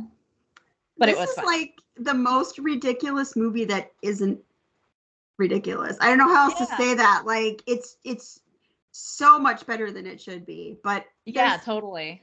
A couple of like the girls sitting around reading the newspaper at a slumber party. There's just obviously things done for the plot, but there is some pretty ridiculous stuff in here. So the girls, they had, like Jess said, they were like, are you really sure you want to do this? And they are like, yes, this is what they're going to do. So the girls find knives for the dudes to take. Trish tries to talk them out of it, but they go. They tell him to go to Mr. Contant's house instead and send him there because she's sure he will be there. So on the other side is Mr. Contant, who's supposed to be watching over them. Mm-hmm. Jeff heads out and runs through the garage. It's dark, so he doesn't see the carnage in the car. As he's trying to get the garage door open, the dead bodies drop from the ceiling. That was a good scene. He starts screaming as a drill comes through his chest from behind. And yay, we actually see this kill. So this is like the first time, and from here on out, we get to see them all. Yeah. It was a good one. It looked great. Was kind of unexpected. Back to Valerie watching TV. The other dude bro ran for her house and he gets there and starts knocking, but neither girl can hear over the TV and the radio. Valerie is watching a slasher on TV that is mimicking exactly what is going on in real life, which was, I thought, very clever. Mm-hmm. So like every time there would be a scream or a noise, it would just like whatever she was, she just didn't notice it over what she was watching. And I was trying to figure out what the movie she was watching was, but I couldn't figure it out. Here comes the driller killer, and finally Valerie hears and goes to the door. So Jeff is out there like banging. He sees this guy coming with the drill. He knows that Valerie's right there, but he just, so he's knocking harder and harder, and she finally hears it. She doesn't see anything, or and goes to the door. She doesn't see anything, so goes back to the TV. The dude bro and the wrestler and the killer are wrestling outside. The killer bites the dude bro and then kills him with his own knife. We also get to see this kill. The killer carries his body out of sight to the garage and closes the door. So he has all the bodies now stashed in the boyfriend's trunk. He counts them. Oh my God, that's so funny. It's like, how did he literally kill both of these guys? They're this so football dumb. player, Boo Boo, was huge, okay? But I mean, which that had to be a kill of surprise, obviously. But obviously, yeah. But yeah, these other guys, it's like you were so sure that at least one of you would make it, and he somehow had time to like go and get both of you. Oh my gosh, just so frustrating. It was, especially too, because these two guys would have been on their highest alert. You know what I mean? Yes. They wouldn't have got themselves into, neither one of them, I don't think, would have gotten themselves into those situations. You know what I mean? Like, yeah. If she didn't answer right away, then maybe run around to the back, like keep trying, try a different window. Don't just keep pounding harder and harder on a door that she's not going to answer, because now you're cornered there. Right, and, bringing attention to yourself because you're making all this noise. Mm-hmm. Exactly.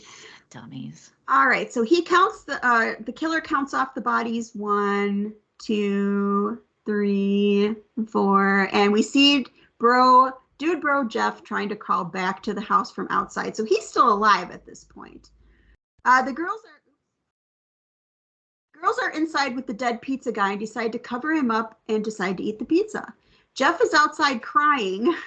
Oh, so it wasn't Jeff that was, okay, it was the other guy. I don't know what the other guy's name is. Jeff is one of the dude bros, but I'm not sure who the other one is.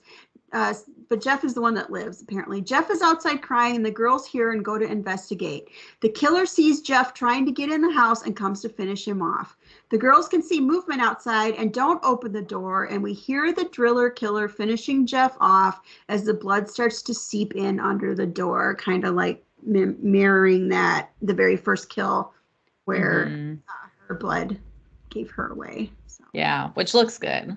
It does. The blood looks good in this movie. But you can just see the girls, this devastates them. They know, like, man, that was our shot, and the guys are dead, and they feel bad that they let them go. They just are really devastated by this. Like, yeah, as ridiculous as we're saying this movie is, I feel like the tone really shifts at this point, and it becomes much more serious. The coach Rachel is driving over. Valerie tries calling sis Courtney to the phone, but no answer. She looks outside and sees Courtney heading to the slumber party. Damn, so she gives chase. She goes the same route. We just saw the driller dragging the body to hide it. Courtney arrives to the house, but sees Valerie coming looking for her, so she hides. Valerie knocks on the door and calls for Trish, but the girls won't answer. We see the killer hiding in the bushes. Jackie says they have to let her in, but the girls protest. They follow her with their knives. Jackie opens the door and gets her neck drilled open. The killer is now in the house. No. Oh, yes. Jackie was so hot. Yeah, she was. She's still hot, but now she's dead and hot. So Valerie can't find her sister and heads to the garage, but no answer. She sees blood on the ground, and her sister comes up behind her and scares her. Valerie scolds Courtney, who says, let's go home, nothing's going on. So they just, like, all this is going on, but just, you know, the way that I guess they walked around the house, they just happened to not see or hear any of it. While we can see the huge pool of blood outside the garage door in the background, which I thought was funny, but they just happened to not see it. Yep, nothing to see here. Valerie tells Courtney to stay there. She's going to try the door one more time. So I think this is the first time I've said, but Courtney is the younger sister. That's her name. So it's Valerie and Courtney are the two sisters. Why wouldn't she keep her with her? That was me saying that. It's starting to thunderstorm. Perfect.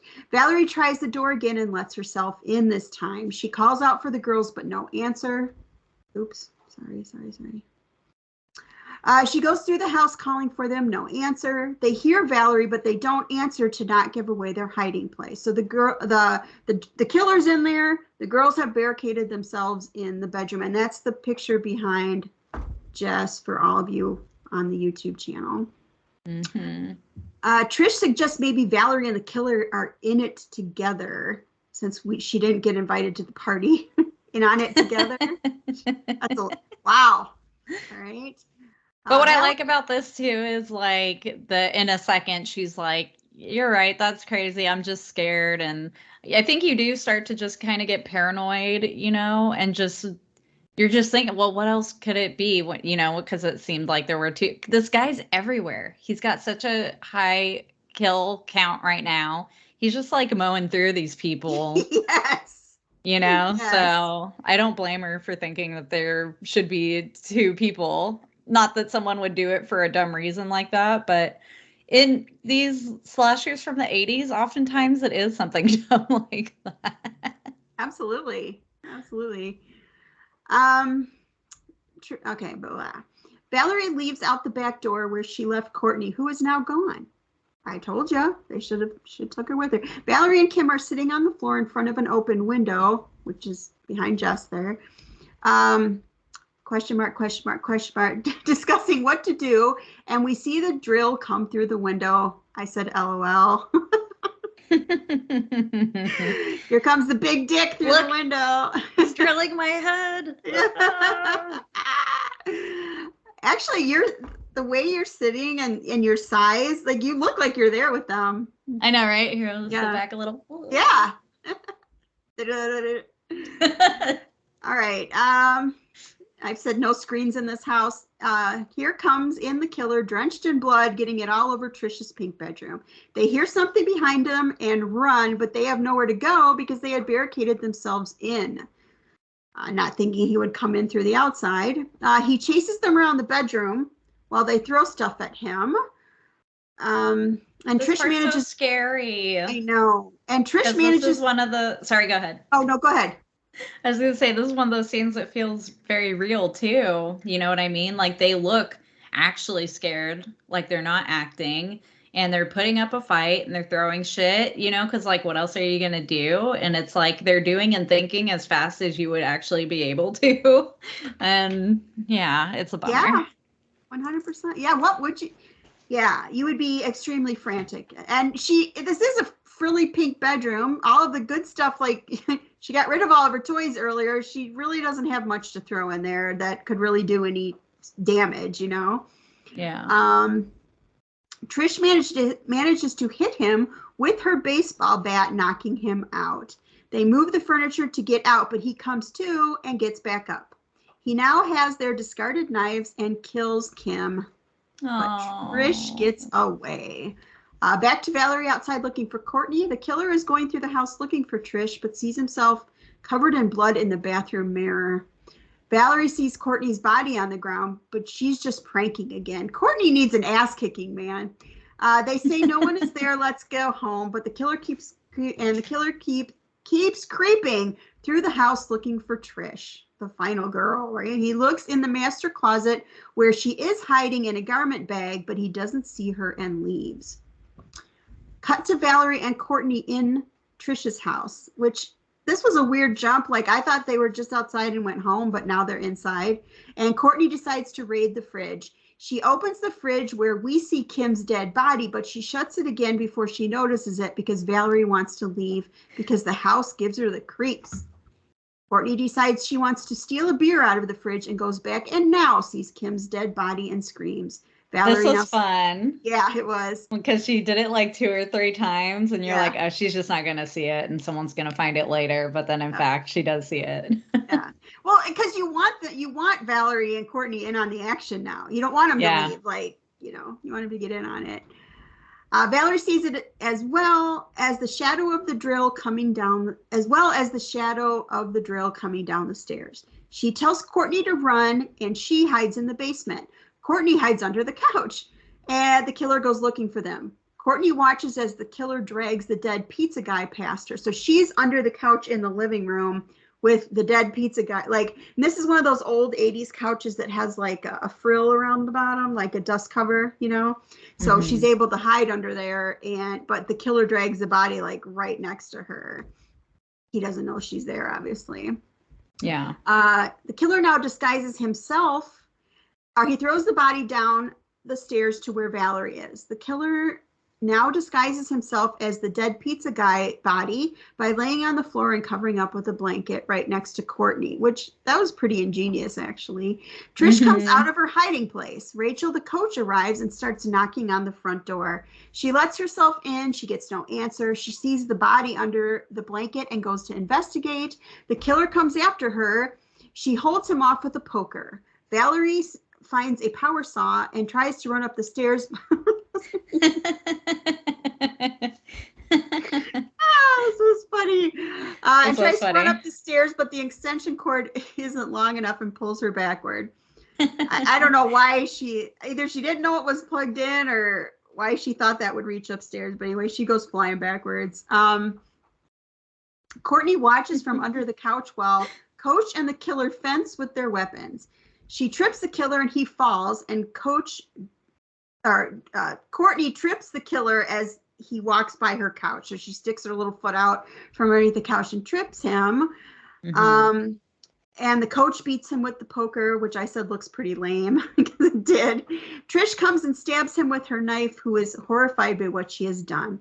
So this killer is apparently invincible too. The killer gets up and drills the coach in half.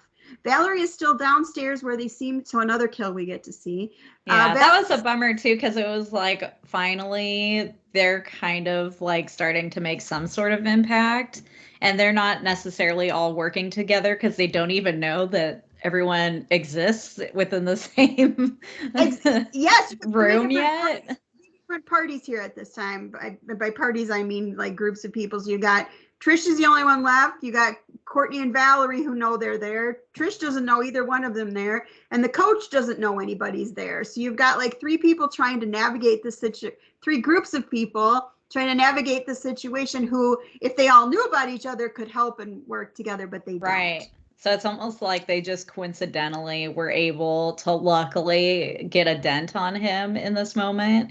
And you're like, okay, it's a turn, towards their favor. So then when he gets the coach, I'm like, no.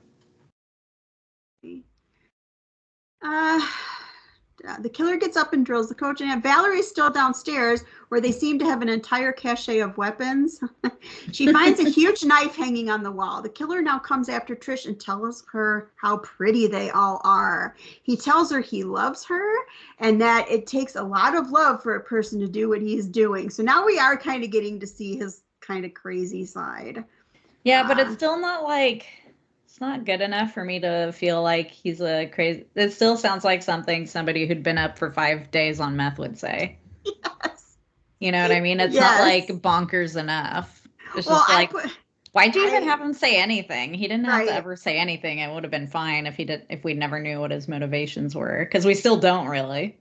Yeah, I put oi here because I didn't like that either. He said, you know you want it, you love it. So this is where it's definitely like, this is while he's like, it's definitely phallic at this point. And he holds his big drill out like a giant phallic object.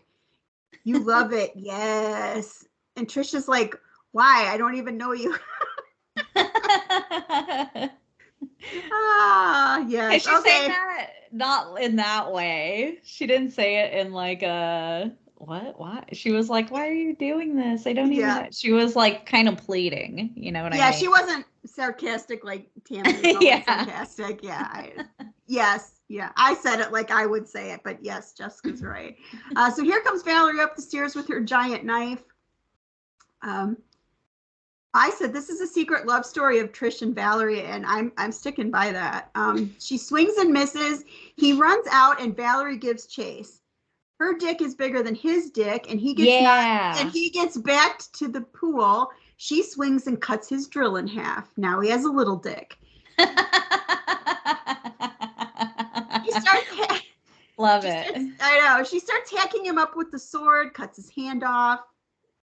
Yet he's still alive and kicking.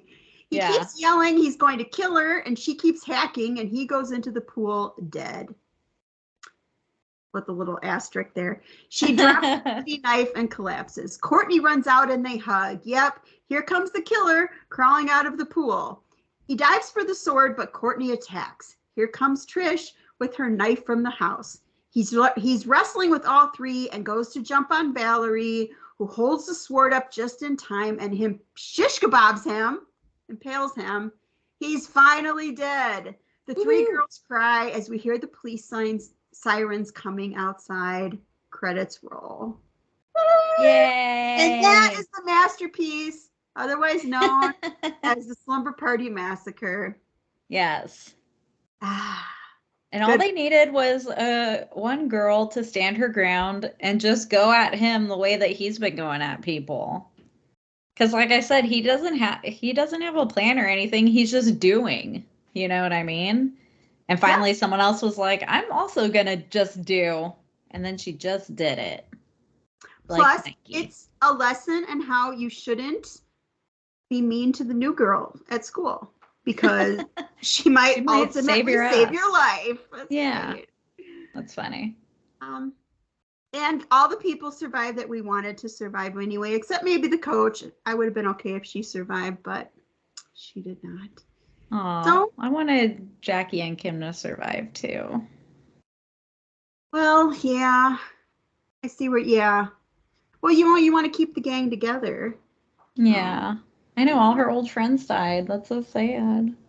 Welcome to adulthood. It's a trap. Don't grow up. All your friends die. Friends die. All right. Well, I just talked for like a year. So you want to go ahead and rate it first? Oh my God. Yeah. I didn't even write down a rating. Let me think about it for a minute. I don't know why I didn't write down a rating. Well, I didn't write one down, but I know in my head what I would give it. I'm giving it an 8.5 because I've seen this innumerable amount of times. It is just as enjoyable. It's got a couple little problems, which, we definitely mentioned here, but it's innumerably rewatchable. I will watch this many more times in my lifetime. So I usually get it in about once every year, maybe every 2 years or so. And I just love this movie. You can feel the female bent to it, I feel, and yet it's not in your face. It's not like that, but it does have a female appreciation kind of a feel to it, even beyond just, the triumph of the final girl at the end. It just kind of has a feel to it that all the boobies and all that aren't offensive. It just adds. It's just it's eye candy in the truest sense of the word, I think. So I mean, if you haven't seen this, which I imagine almost everybody has, it's a must watch, I feel, if you want to hang on to your horror card. So yeah. How about you? Yeah, I think you make a good point when you say it's innumerably rewatchable.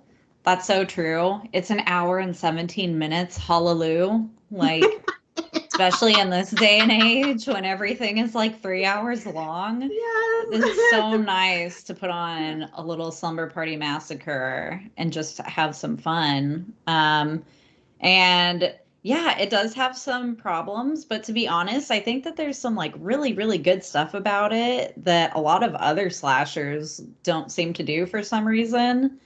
So for me, it's an 8 out of 10. Awesome. Yeah. I would absolutely recommend it. And yeah, it's so weird because it is like pretty bizarre, but then there are some things about it that just feel so realistic, which I feel like from this time is just it's not that common. So I really appreciate that aspect of it. So I totally agree. And I think you're right there too. Something about it for 1982 it just hits a little bit different. It's just elevated, and I'm not sure that I can't necessarily pinpoint one thing. It's just a feel I get from it. But what it does right, it does so well that it just kind of hovers above a lot of 80s slashers for me, I think. So yeah, me too. Because it has a lot of the regular old tropes to it. Yeah. Yet for some reason it just hits different with me. I don't know. Maybe I'm feeling the female minds behind it or whatever. I'm not sure, but it's great. So yeah. I agree. Fun movie. I'm glad you picked it. It was really cool to just kind of kick back and throw in my 2 cents here and there. Yeah, like I said, I just thought we needed something like that. So I did write up a Book Nook announcement. We had said earlier we may get to it. I forgot I put it in here, so I'm going Oh, to get to it nice. right now. Do it.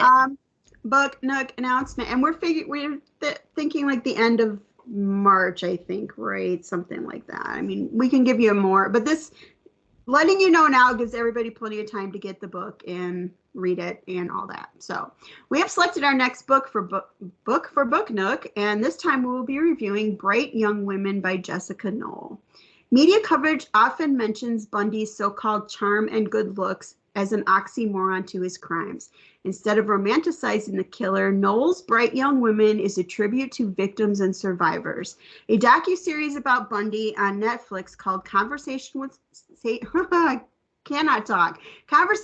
Killer, the Ted Bundy tapes, was the impetus for the novel. Knoll was floored by an episode that included the judge's description of Bundy at his sentencing, where he was complimentary of the convicted killer.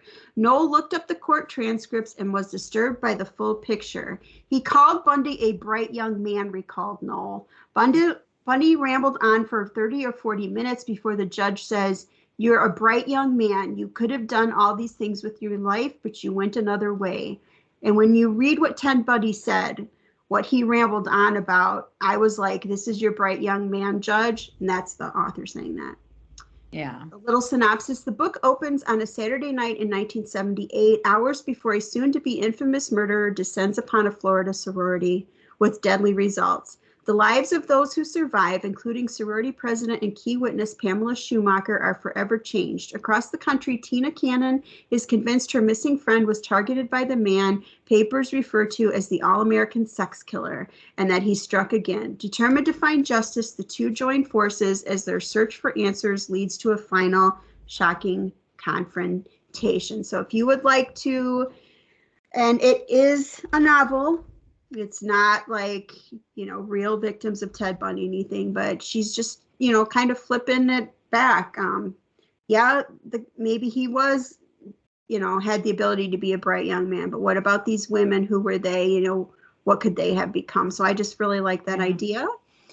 And if you'd like to join us, it gives you about 2 months to read that. And I have not read it. Neither one of us has read it, so I can't recommend it to you or anything. I just thought it was a good premise. The premise interested me. So totally. And, especially with like all these shows, that have been getting popular recently about Ted Bundy and other serial killers.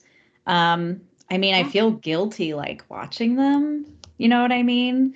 But because do. it's right. And I still do, but I also don't want to like recommend them or say that I sympathize with the killer or anything like that. You know what I mean? Yep. It's like a really weird, we're in a really weird place with all of that stuff. Where they're making shows where they're trying to get you to like see the killer's point of view or something. And like, I don't want to, because this is like something real that happened and not even that long ago. And like family members of victims are still around, and it's just like, it's such a weird space to be in. And I think it's important that we shine a light on, the victims and their families and not just give all the attention to the serial killer. You know what I mean? So 100%. Yeah. I'm really behind it. I am guilty. I am a true crime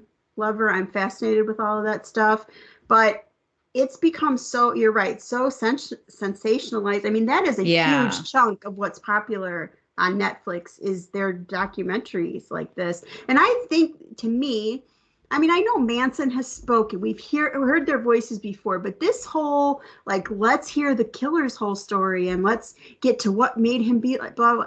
That's kind of feels to me like a new thing, or, like relatively new kind of a thing. But who gets lost in all that is these women, and just wiped out at such young ages. And for what? Because they were pretty, or, but like, wrong place, wrong time. Or happens to women. And this is not just women. I wonder, I get that. I know. I'm just saying it does. You don't have women You do. That's not true. There are some. Rarely do you have women who just willy-nilly go around killing men. I know there's Eileen Wuornos and stuff, but because they were pretty or they were handsome or whatever. It's just not really a thing. Yeah. So they're not so objectified. I guess I don't know.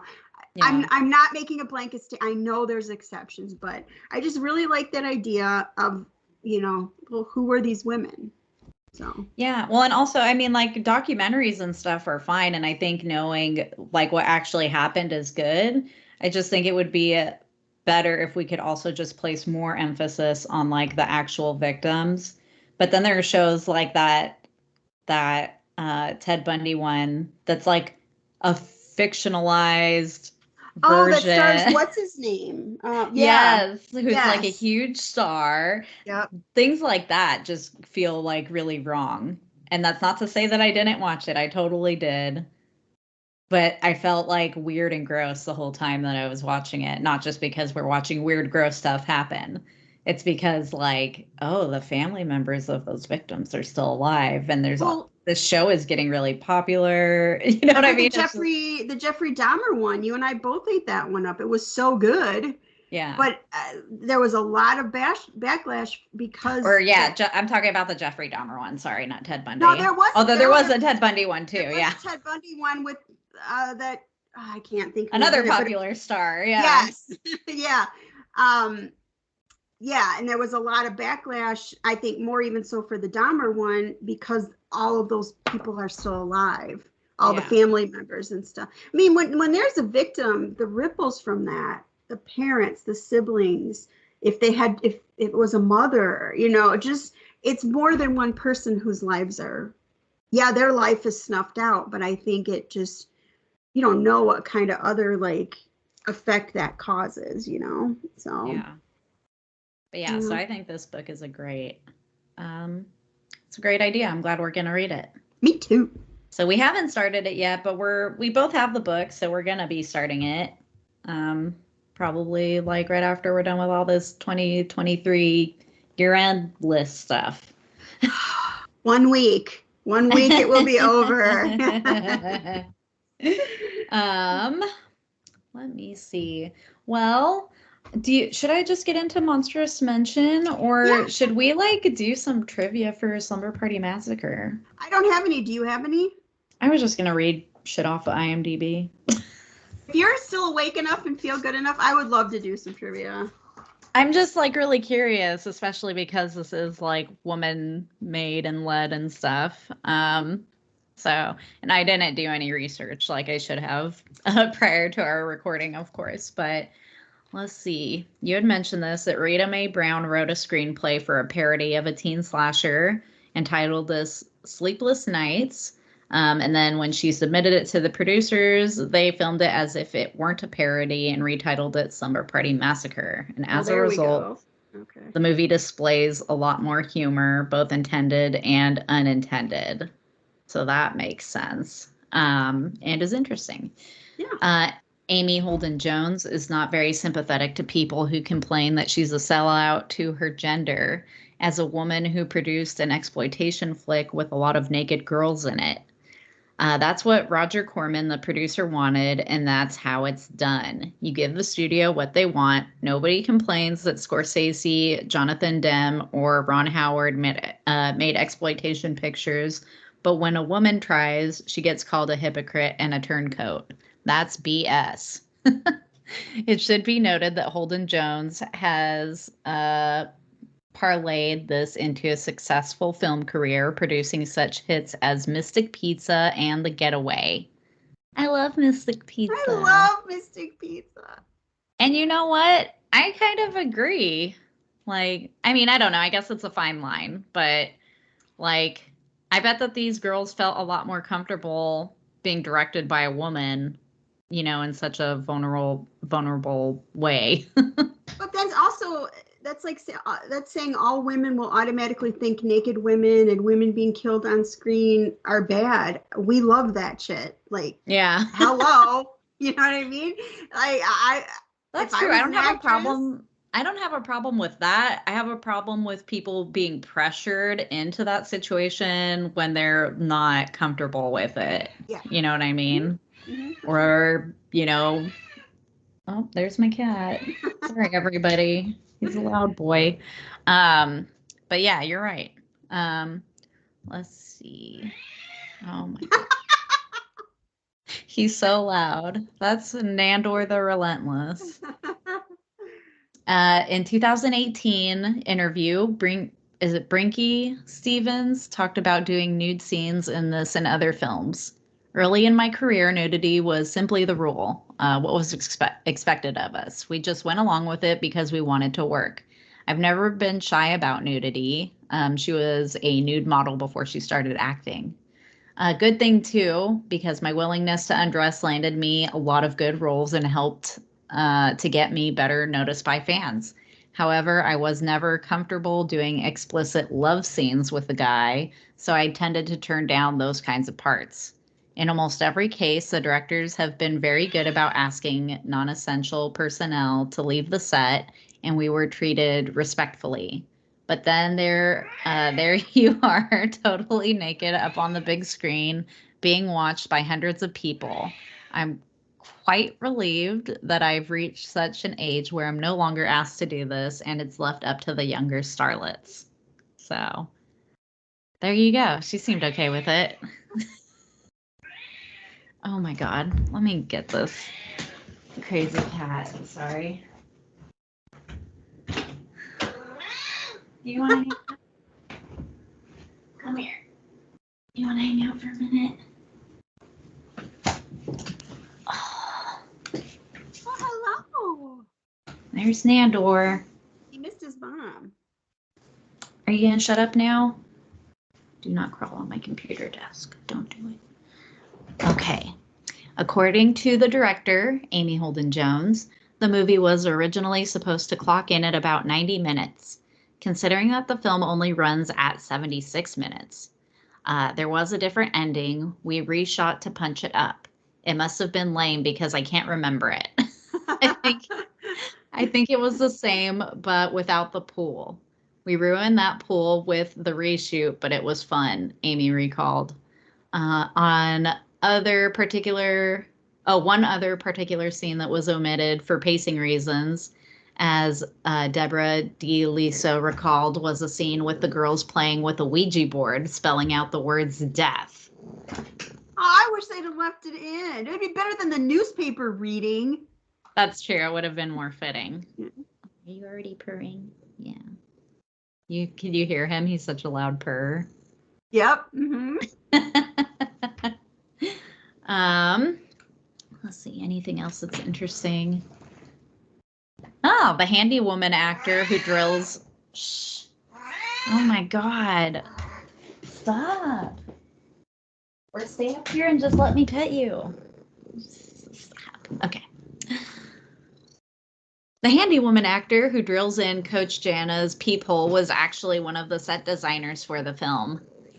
I always like stuff like that. Yeah, I do too. The overhead shots in the gym before Linda's attack was achieved by having the cameraman on top of a cherry picker because the film had a low budget and the crew couldn't afford a camera crane. Worked. Huh.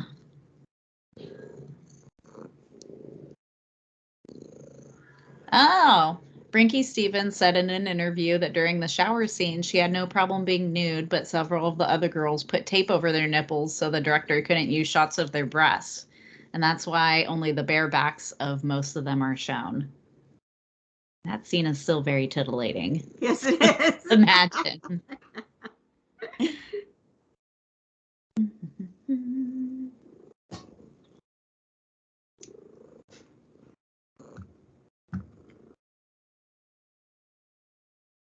After the film was completed, the studio held a test screening at a theater on Hollywood Boulevard, and Amy Holden Jones was startled by the audience reaction. As she recalls, they went ape from the very beginning. They were screaming and laughing, and there were people behind me making drilling noises and talking back Talking back to the screen. Amy left the theater and approached producer Roger Corman, who was listening in the lobby. She said, "My God, Roger, what did we do?" He replied, "We had the best preview in New World history." Jones went on to only direct 3 more films. None of them were in the horror genre.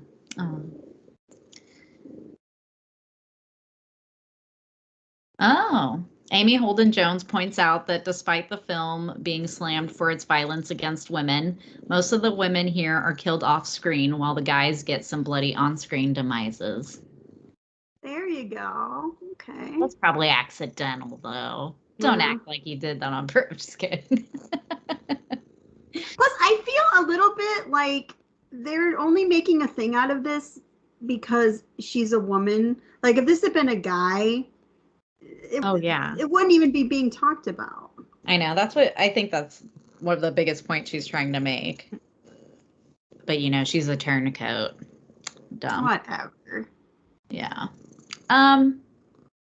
Yeah, I think that's good. That's kind of the stuff that I was interested in, was like what the director felt and thought and had to deal with as, a woman director of an 80s slasher like this. So, yeah, very good. All right, so get rid of this cat. Shh, be quiet.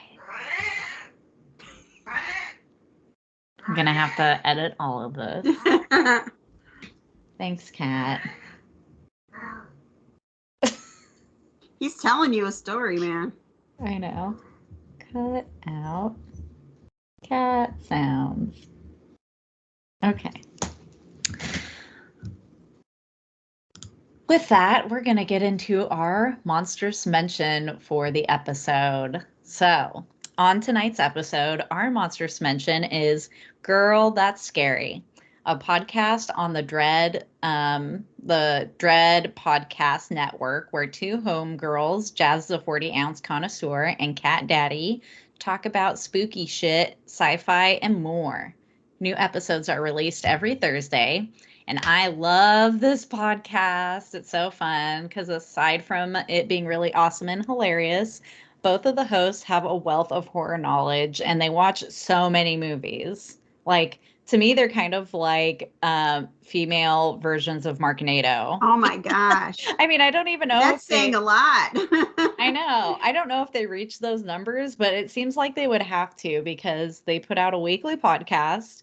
And on most of the episodes, they'll have a theme, and then they'll kind of go through a whole list of movies that fit into that theme and just kind of briefly touch on them and whether they would recommend like spending your time, watching the movie or not.